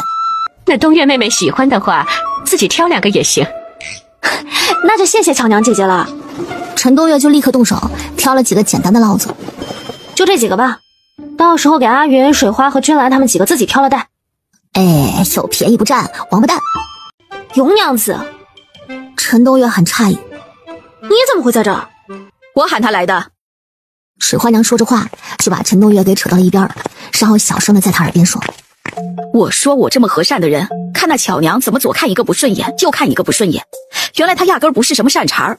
我先前瞧着尤娘子在绣房里头就欲言又止，就有些奇怪，于是在巷口子蹲了她好久，终于被我蹲到。尤娘子刚才跟我说，他们打一个烙子才得3个铜板，都是诓你的，而且这些个辛苦钱，巧娘都不会按时给绣娘，往往一压1年，到了年底才给钱不说，还东扣西扣的，不把钱给足。”“啊，那绣娘为啥还都跟着他干？”“哼，签了卖身契的，当初要进这绣房学艺，就得签15年的契。不过这个尤娘子申契时间去年就已经到了。”“所以祖奶的意思是？水花娘拍下大腿，有些答非所问。那尤娘子啊，其实也早不想在巧娘绣房干活了。她也是个苦命人，头2年死了男人，留下个女儿，今年才8岁，现在赚的钱还不够养孩子的。所以我的意思是，冬月呀，既然你有门路，你干脆自己开个绣房，你觉得咋样啊？哦，陈冬月的脑子一时没反应过来，呆呆的回了一声，心想：这就被迫创业了。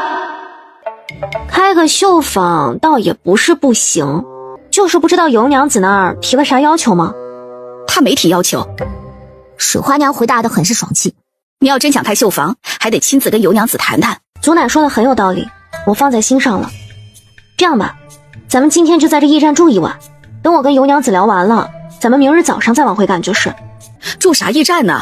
大不了咱们俩女的往尤娘子家借住一晚，你族爷爷就去李秀才家借住一晚，花那冤枉钱干啥呀？陈冬月跟着尤娘子走了得有大概1盏茶的功夫，拐进了一条巷弄。这巷弄深处有一个破落的院门正敞开着，这里头就是我家。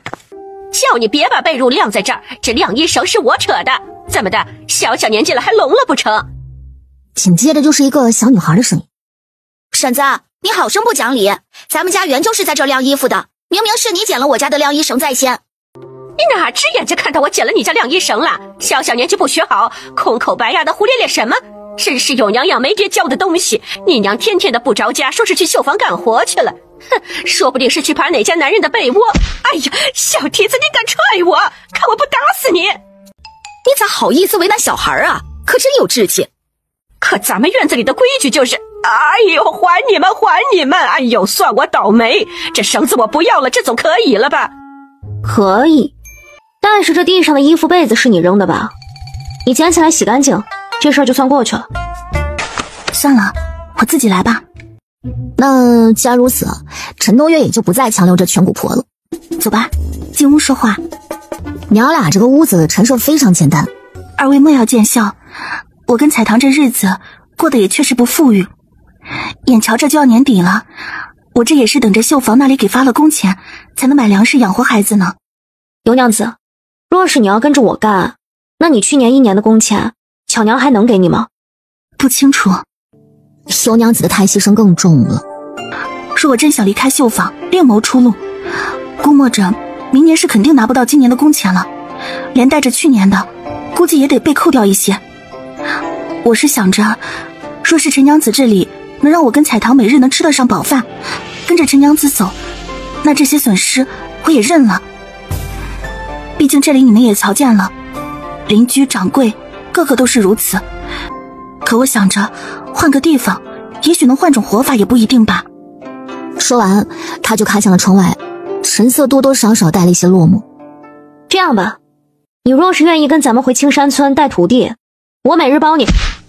话还没说完呢，水花娘就适时的踢了陈冬月一脚。包你一顿午饭，住的话，他看向水花娘，住方便。水花娘立刻接嘴，咱们村里头的旧磨坊本来就空着，这屋子呀当初还是用石块垒的呢，比土坯房还强些。你要住的话，让我男人跟组长说一声，带六子给你补漏就行。住解决了，那咱们说说酬劳吧。你们俩慢慢说，我跟彩棠做饭去。彩棠脆生生的应了一句就拎着水花娘往后院去了。见人走了，陈冬月才继续跟尤娘子说，关于你的报酬的事，我是这么想的，所有绣娘来咱们绣坊干活，每天中午就包一顿午饭，你再另加每月2斗粮2筐菜，要求就是你得给咱们新来的绣娘一些必要的指导和教学。另外钱的方面，绣活还是按件算，小活我给你6文一件，但是复杂点的中等绣活，咱们就按12到15文左右一件来算。以后咱们可能还有定制的活，这个到时候就也看客定绣品的大小和款式给你算钱，具体多少你可以提，到时候咱们再商量就是。还有，够了，尤娘子赶紧摆手。4个人吃完了晚饭以后，这天就有些擦黑了。趁着还有一些天光，水花娘就张罗着让尤娘子赶紧收拾行李。几个人都在屋子里忙活了片刻，就听着外头有人来找。尤娘子，没想到你这人还真是老实面孔花肠子呀，是巧娘。哎呀，来的倒也正好，这回倒是省了麻烦了。哼，东岳妹子，咱们又见面。废话不要说，我跟你说下啊，以后尤娘子跟着我干了，你欠她的工钱赶紧的结一下。说完还朝着巧娘身后看了一眼。哦，我说刚才路上遇到个脑缺，怎么光跟踪不打劫呀？哦，原来是巧娘你派出来的狗啊！就你这样的长得跟个夜叉似的东西，我会跟踪你啊！呸！赶紧的结钱，不然我大嘴巴子扇你！你敢？巧娘虽然是嘴上厉害，人却是不停的在往后退，她直接一巴掌就扇在了那个跟踪她的小厮脸上。原本气焰还算嚣张的小厮，一个不防备，直接被陈东岳给扇在地上，脸就直接肿了一大块。两声呜咽之后，只见那小厮咕噜一声吐了一口血，那血里边还混着2颗大牙。杂院里顿时是关门声、关窗声就响成了一片。你怎么敢？别废话，我再给你最后一次机会，要不给钱，要不来巴掌。陈东岳就继续一步一步的逼近他，他虽然是害怕，但是嘴还是挺硬的。尤娘子想要钱，就得把今年干完。陈东岳是二话不说，直接把那个小厮就给拎起来了。这巴掌厉害了，直接把那脸给打对称了。小厮又是一口血，再次吐出2颗后槽牙。一息之间，痛失了4颗大牙的小厮是再也承受不住这种打了，呜呜咽咽的就开始往门外爬。我开始倒数，数到0，你再不给钱，今天你也得跟你家那吃了粪的小厮一样，留下4颗牙。10、1，你怎么能跳着数的？好了，0。陈东岳说完，立刻抬手一巴掌就扇向巧娘了。在这千钧一发之际，巧娘一个下蹲，险险地躲过了陈东岳这一巴掌。可是挨到陈东岳一巴掌那个槐树，它裂了，就看着那树啊，慢慢的就倒下去了左半拉。趴在门槛上正哭哭啼啼的小厮迅速擦干眼泪，起身就夺门而出，不知去向了。唉，可惜打歪了，不然我这巴掌发挥了10乘10的力道，人头都能打下来。放心，这回肯定不会打歪，我尽量打得好一点，这样你牙掉的时候就不会太疼。我给！巧娘说着话，就从身上解下一个荷包来，扔在了地上。尤娘子，看看荷包里头的钱够不够数？已经挪不动道的尤娘子是抖着腿去解了荷包，打开一瞧，里面是一个5两的银锭子，外加上几钱的散碎银两。够了，可以了，谢谢东家。因为昨天晚上下了一夜的雪，所以回去的路并不好走。原本来的时候，整个队伍就李秀才一个拉胯的，可这会儿回去呢，拉胯的又加了俩，再加上积雪路滑，两人走的是跌跌撞撞的，艰难无比。不行了，东家，再不吃点，我这真支持不住了。李秀才第18次进行讨饭。前头不是有个破土地庙吗？咱们在那儿休息休息，垫吧一口吧。主要是你看，菜汤还小，尤娘子刚才又摔了好几跤。我没事儿，咱们就依李秀才说的，在前头那破庙休整休整，吃点东西，也耽误不了太久的。片刻后，众人就来到了一座破庙。好在这个庙里可能时不时会有过路人歇脚住宿吧，所以这里头到处有一些干枯的树杈子，还有稻草。宋不凡就赶忙点了堆火，几个人吃喝休息了不到半个时辰，看着外头这雪花越来越大，陈东岳说得赶紧出发了。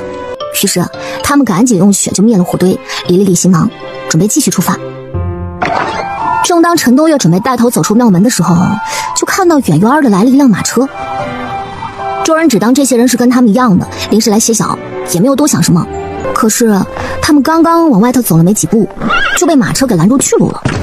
随后马车上下来了4个男子，他们也不多说什么，直接分成了4个方向，把陈东岳等人就给围在了中间。领头男子长了一个那种倭瓜脸，脸上还有麻子。只见他从腰间拔出了一把小臂长短的刀，一脸阴笑。哟，几位倒是采买了不少年货呀！你们想干嘛？这会儿这领头麻子才下意识地端详了2眼陈东岳。好大一只女人呐！干嘛？你看不出来我们是干嘛的吗？大哥，不用跟他们废话，直接抢得了。我就实话跟你说，咱们就是劫道的，不过倒也不是专门为你们而来，你们遇上咱们也算是遇上了，我也不想多为难人。你们只要乖乖的把东西留下来，我们便饶了你们的狗命。陈东岳冷笑一声，哼，若是我们不愿意呢？哼，那就把命一起留下来。打个商量吧。陈东岳掏出了腰间的荷包，东西给你，你放孩子走。他还小，记不清你们的样吗？那麻子哈哈大笑，走向了陈东岳。那这个就得看我。一句话还没说完，陈东岳手上就捏着短刀，已经划过他的脖子。这个短刀还是小游老师在某宝上买的呢。因为这个刀特快，所以麻子在被嘎的一瞬间并没有太大的感觉，他就觉得自己这个脖子一凉，然后那血啊，就染红了面前的一切。正当他想说点啥的时候，就看着陈东岳已经一跃而起。好你个夜叉，今日杀我3个兄弟，我必让你血债血偿。是4个。陈东岳抹了一把脸上的血，朝着那个横肉挑挑眉。横肉怒极，那便让我瞧瞧你的本事。说完提着刀就朝着陈东岳砍过来了，但是陈东岳却没有躲闪，他直接抬手朝着那砍过来的刀就格挡过去，大刀一下砍到他左臂上了。横肉一喜，大喊着：夜叉，我杀了！突然就感觉胸口刺痛的横肉低头一瞧，只见一把尖刀没入他的左胸了，砰的一下，横肉就直挺挺的往后倒去。最后一刻，横肉倒在地上，嘴里还不断的渗出鲜血。你不怕被我砍死吗？杀人比的就是不怕死。横肉嘴里又呜咽了几声，头一歪，再也没有生气了。好痛啊！痛死了！这么大的口子呀！威武雄壮的陈东岳哭得那叫一个撕心裂肺，撼天动地。这可是女壮士第一回杀人，这伤口看着虽重，但应该不会要命。就是这血咋还在流呢？要不让尤娘子给你缝几针呢？等会儿，咱们先解决要紧事儿。这一地的死人，咱们怎么处理？是报官还是咋说呀？哎，我不同意报官。如今这世道，你哪里知道什么人好，什么人坏？如今外头闹匪的地方可多了，有的匪帮呀，听说连县令都敢杀呢。人家帮派再去县衙那里查到咱们头上，那咱们就危险了。趁着这会儿没人，咱们赶紧把人给埋了。这马车烧了，马宰了，咱们带回去吃，不然留着呀都是祸害。权衡了3秒，他的心里就有答案了。那就听李秀才的，把人埋了吧。正好了，这个破庙后头有一片荒地，宋不凡就跑去牵了马车，然后用裤腰带把人给拴在马车上，全给拉到了荒地边上。随后宋不凡夫妻还有李秀才，他们仨就负责用4个劫匪的短剑挖坑，而清扫完了血迹的尤娘子则是负责帮陈东岳处理伤口。那个伤口确实是很深，不过好在之前小尤老师怕陈东岳练武时候受伤，所以早早的给他烧了不少的云南白药过来。这会儿陈东岳就找了个空档，从空间里把药粉给弄出来，到时候正好用来止血。现在吧，这血是止住了，可是伤口不能不管啊。因为刀伤它比较长，所以还是得缝合。随后把针跟线都煮了煮，才开始帮着陈东岳缝针。然后问题又来了，这个缝针呢，它是生缝啊。尽管尤娘子已经选了最细的那根针，可陈东岳还是被扎得涕泗横流，嗷嗷乱叫。处理好了尸体以后，就轮到处理马车了。东岳，要不你进去瞧瞧吧，这东西不能要。李秀才开口说：连车带东西直接烧了吧，万一里头有银两呢？你们俩别废话，赶紧进去看看。可是2人才上马车没一息的功夫，就听到宋不凡大喊：我操，里头有头，有个人！别杀我，别杀我，我外公有钱，找外公。你们谁啊？见人滚下马车了，陈东岳就问这个人是怎么会被绑的。与此同时，水花娘就带着尤娘子上车去询问着财物。那人说自己本来是准备去临县外公家过年的，没想到行至半路上就遇到了这4个劫匪。劫匪们说见他长得一表人才，相貌堂堂，贵气逼人。哎呀，好好说话。反正劫匪看我穿着打扮不错，就顺手把我劫了。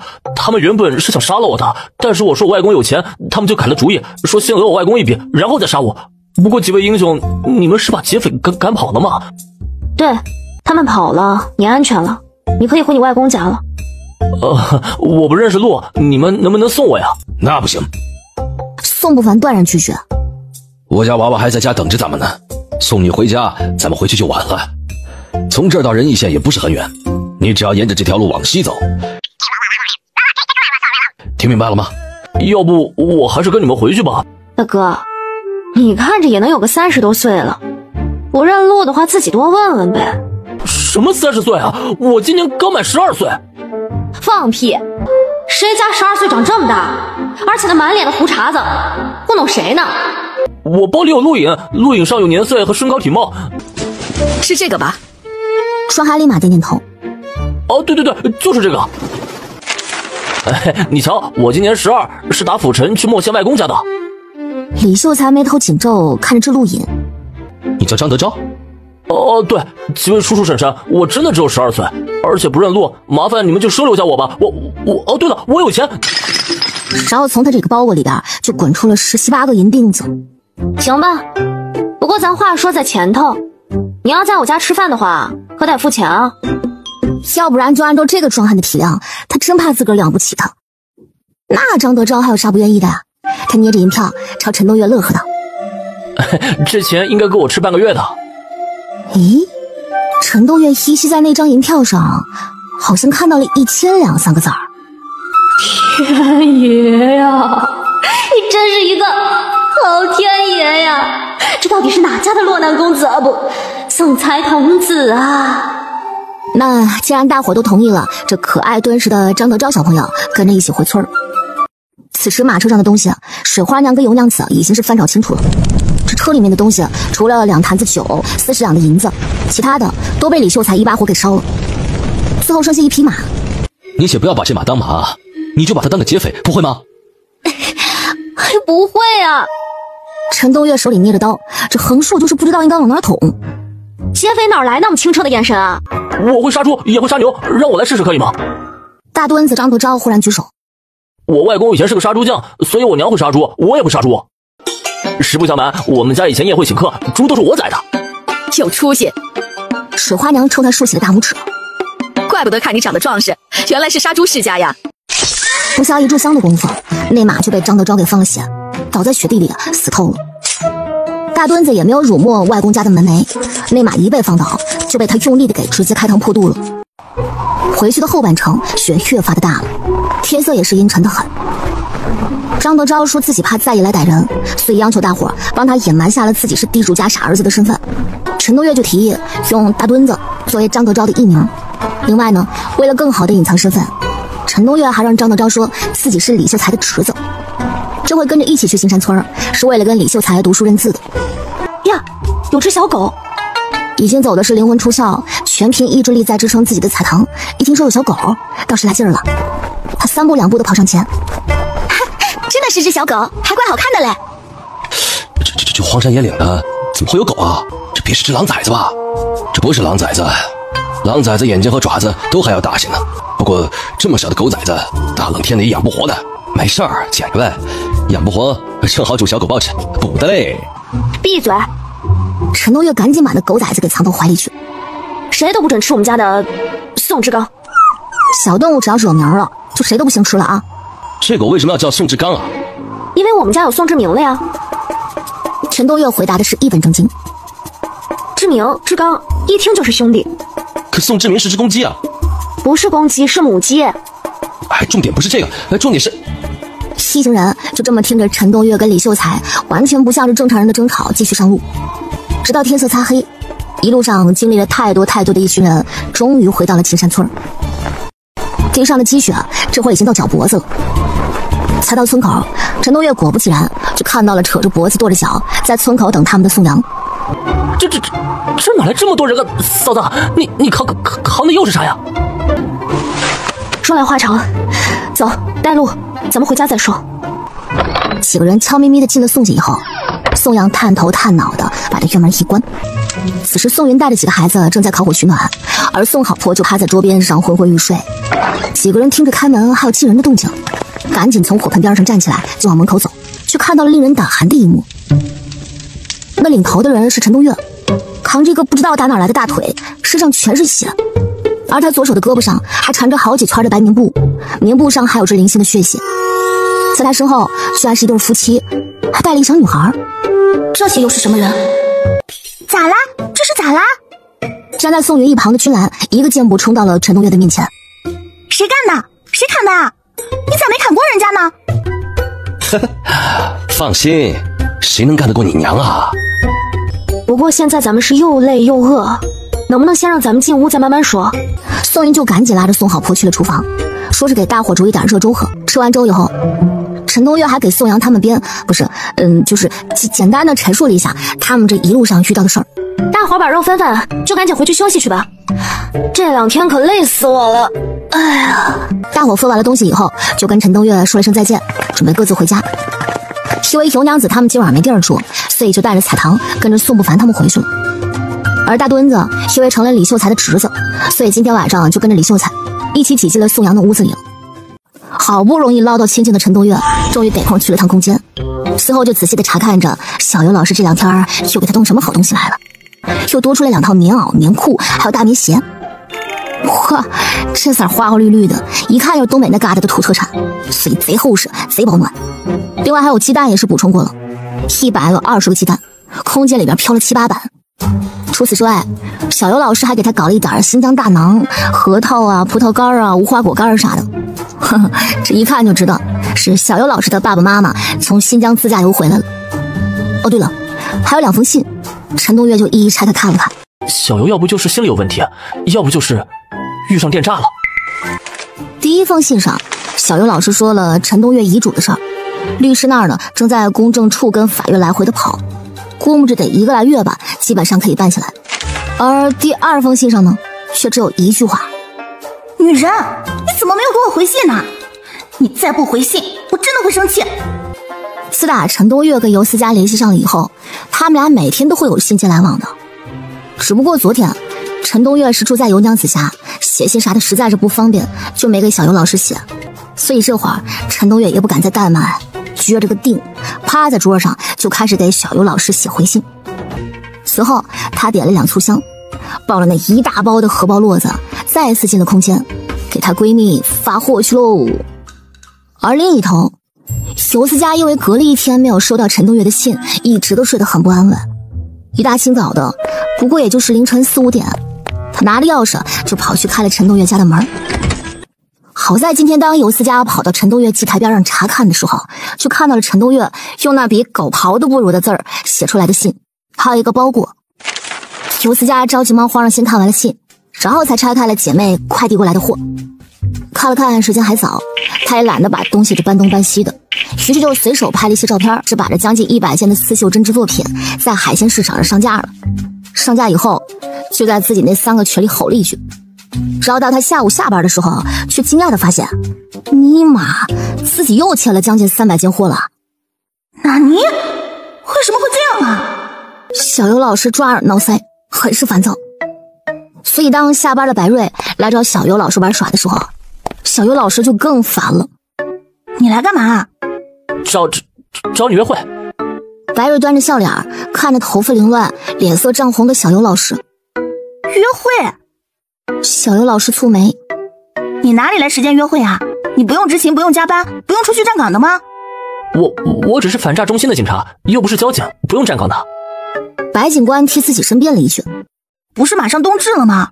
你们节假日都不用执勤的吗？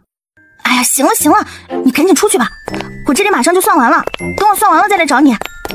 说完把人推到门外，砰的一声就关上门了。白瑞站在门口一脸凝重。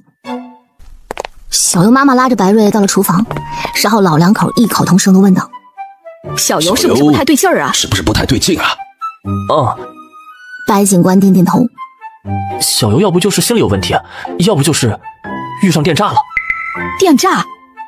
小尤妈妈吓得捂着胸口。啊，他也没积蓄没存款的，搞电诈的怎么能瞧得上他呀？对了，前些日子我听小尤说，找到了东岳的遗嘱，好像东岳把自己所有的遗产都留给了小游，会不会因为这个他就被盯上了？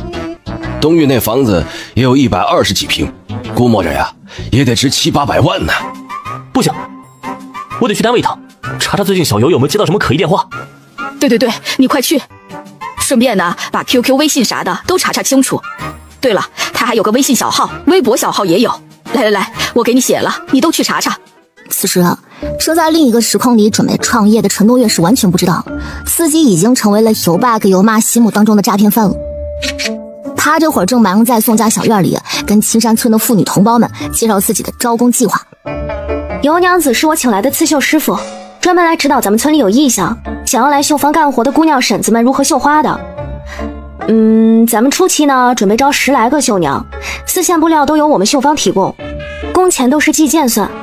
初级工小件目前是算4文一件，大件是8文一件。若是以后绣得好，在我和尤娘子评估之后，中级工小件可以加1文，大件可以加2文。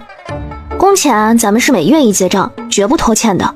在座的各位妹子和婶子，如果有兴趣且有一点刺绣的基础的话，都可以到尤娘子这儿来查验。几乎在场的所有人都想要报名，于是乎这众人一窝蜂的全涌到了尤娘子这边。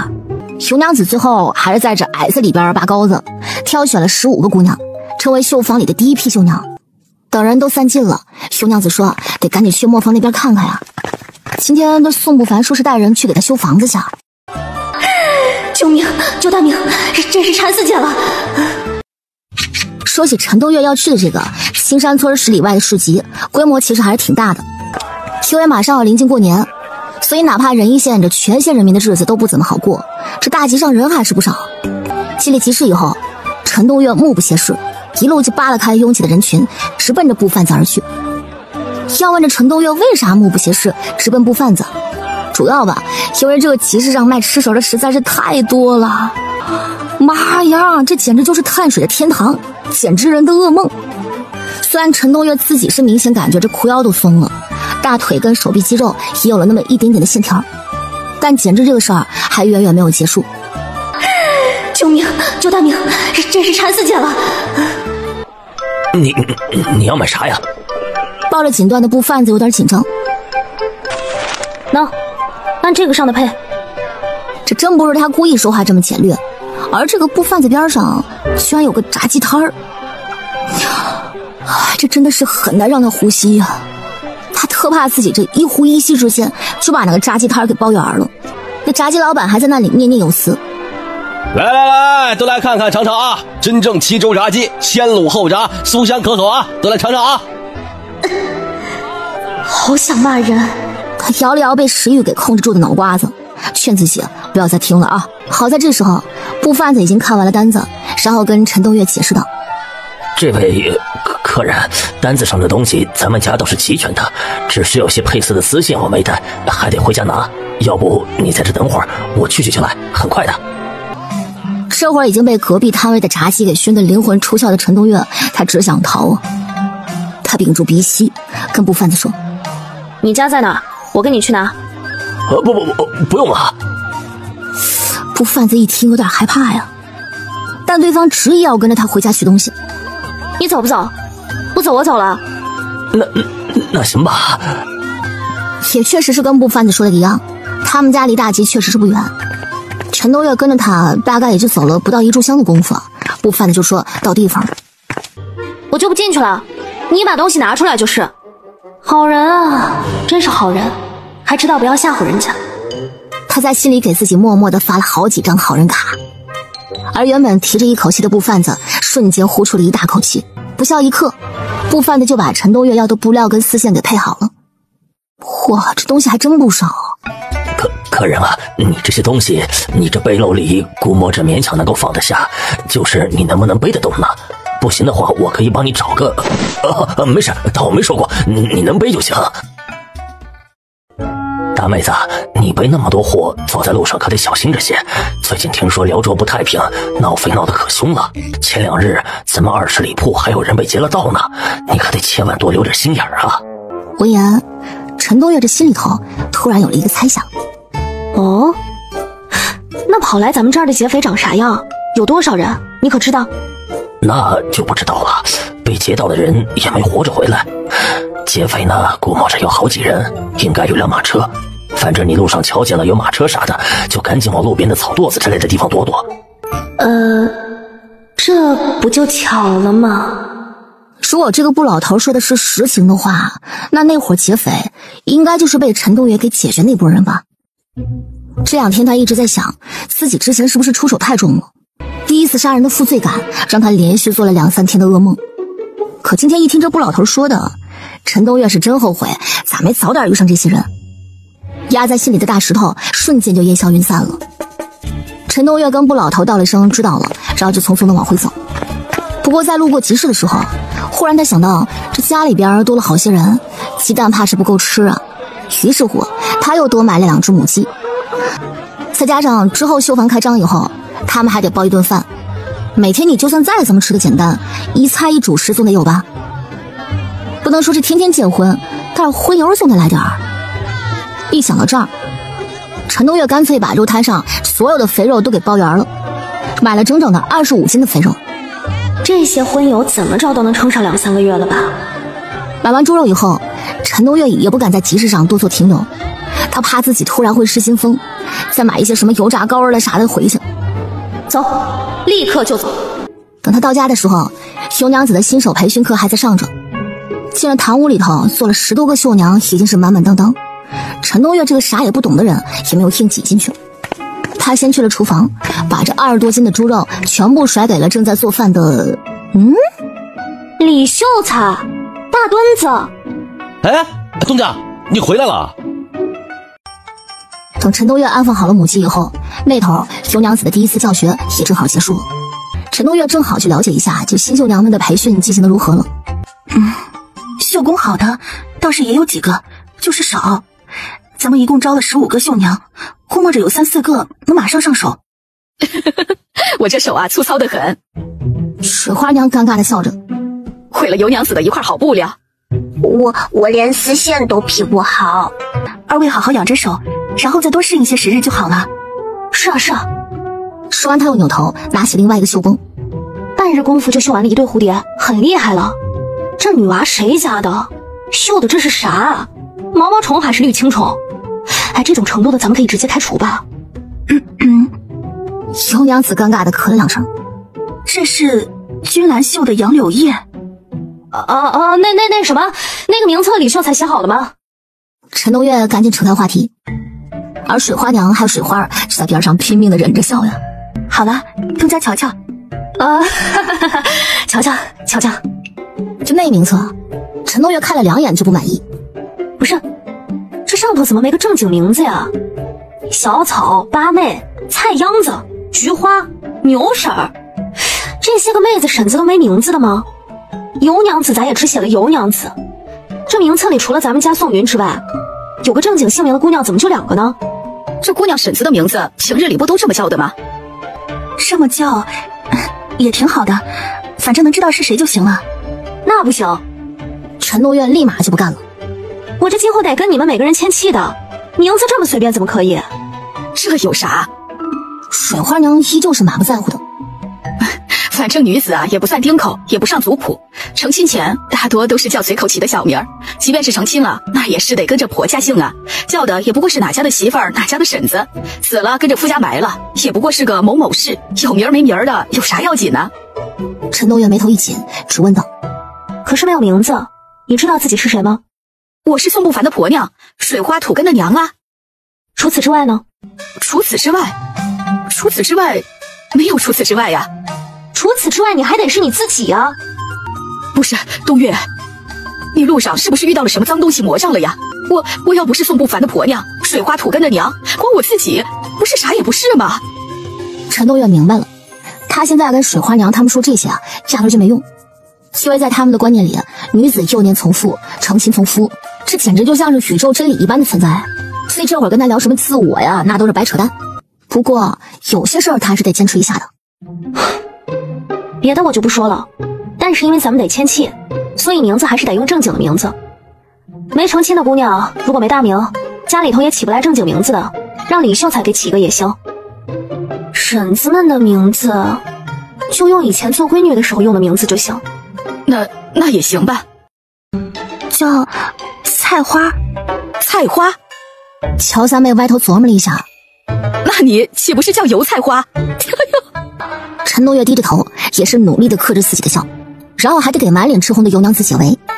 那什么，尤娘子是大师傅，以后就让大伙尊称一声尤先生吧。先生不敢当。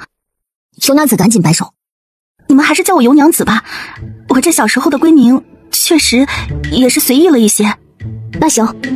陈东岳点点头。咱这人济公都得有名有姓的，那咱这绣房叫啥名啊？你想好了吗？想好了，就叫青山绣坊，好听好记，还大气呢。几个人说话间，就听到门外来了人，原来是宋阳他们几个回来了。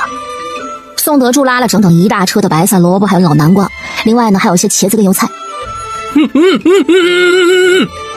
你是说地里还有一车得去拉？想问这些东西堆哪儿是吧？六子赶紧点点头。堆哪儿呢？宋阳这左顾右盼的，这居然还真找不到家里能放蔬菜的地方了。这时候门口就突然探头探脑进来一个人。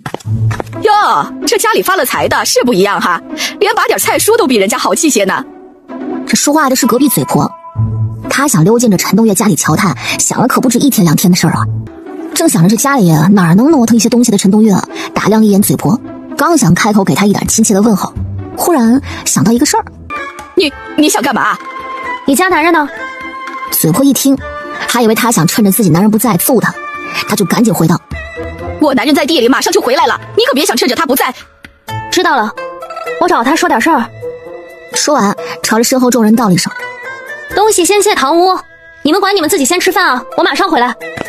不过陈东岳嘴上说是马上回来，实际上却是折腾了整整一下午才把这事儿给办妥了。他在出门了大概1个时辰以后，就回来把宋阳给喊走了，顺便还从家里边搬了4袋大米。直到晚饭前，陈东岳才总算是带着一脸的茫然中还带着3分无奈，无奈中吧又带着7分不解的宋阳就回来了。这会儿外面已经飘起了大大的雪花，宋一看嫂子跟二哥回来了，就赶紧替他们俩拍掉了身上的雪，然后问了一句：你们俩到底干嘛去了呀？问嫂子吧。宋阳这懵懵登登的就回了一声。陈东岳拍掉额前碎发上的雪花，言简意赅的回了一句：去买了个屋子。什么？东岳呀，你买房子咋不跟咱们商量啊？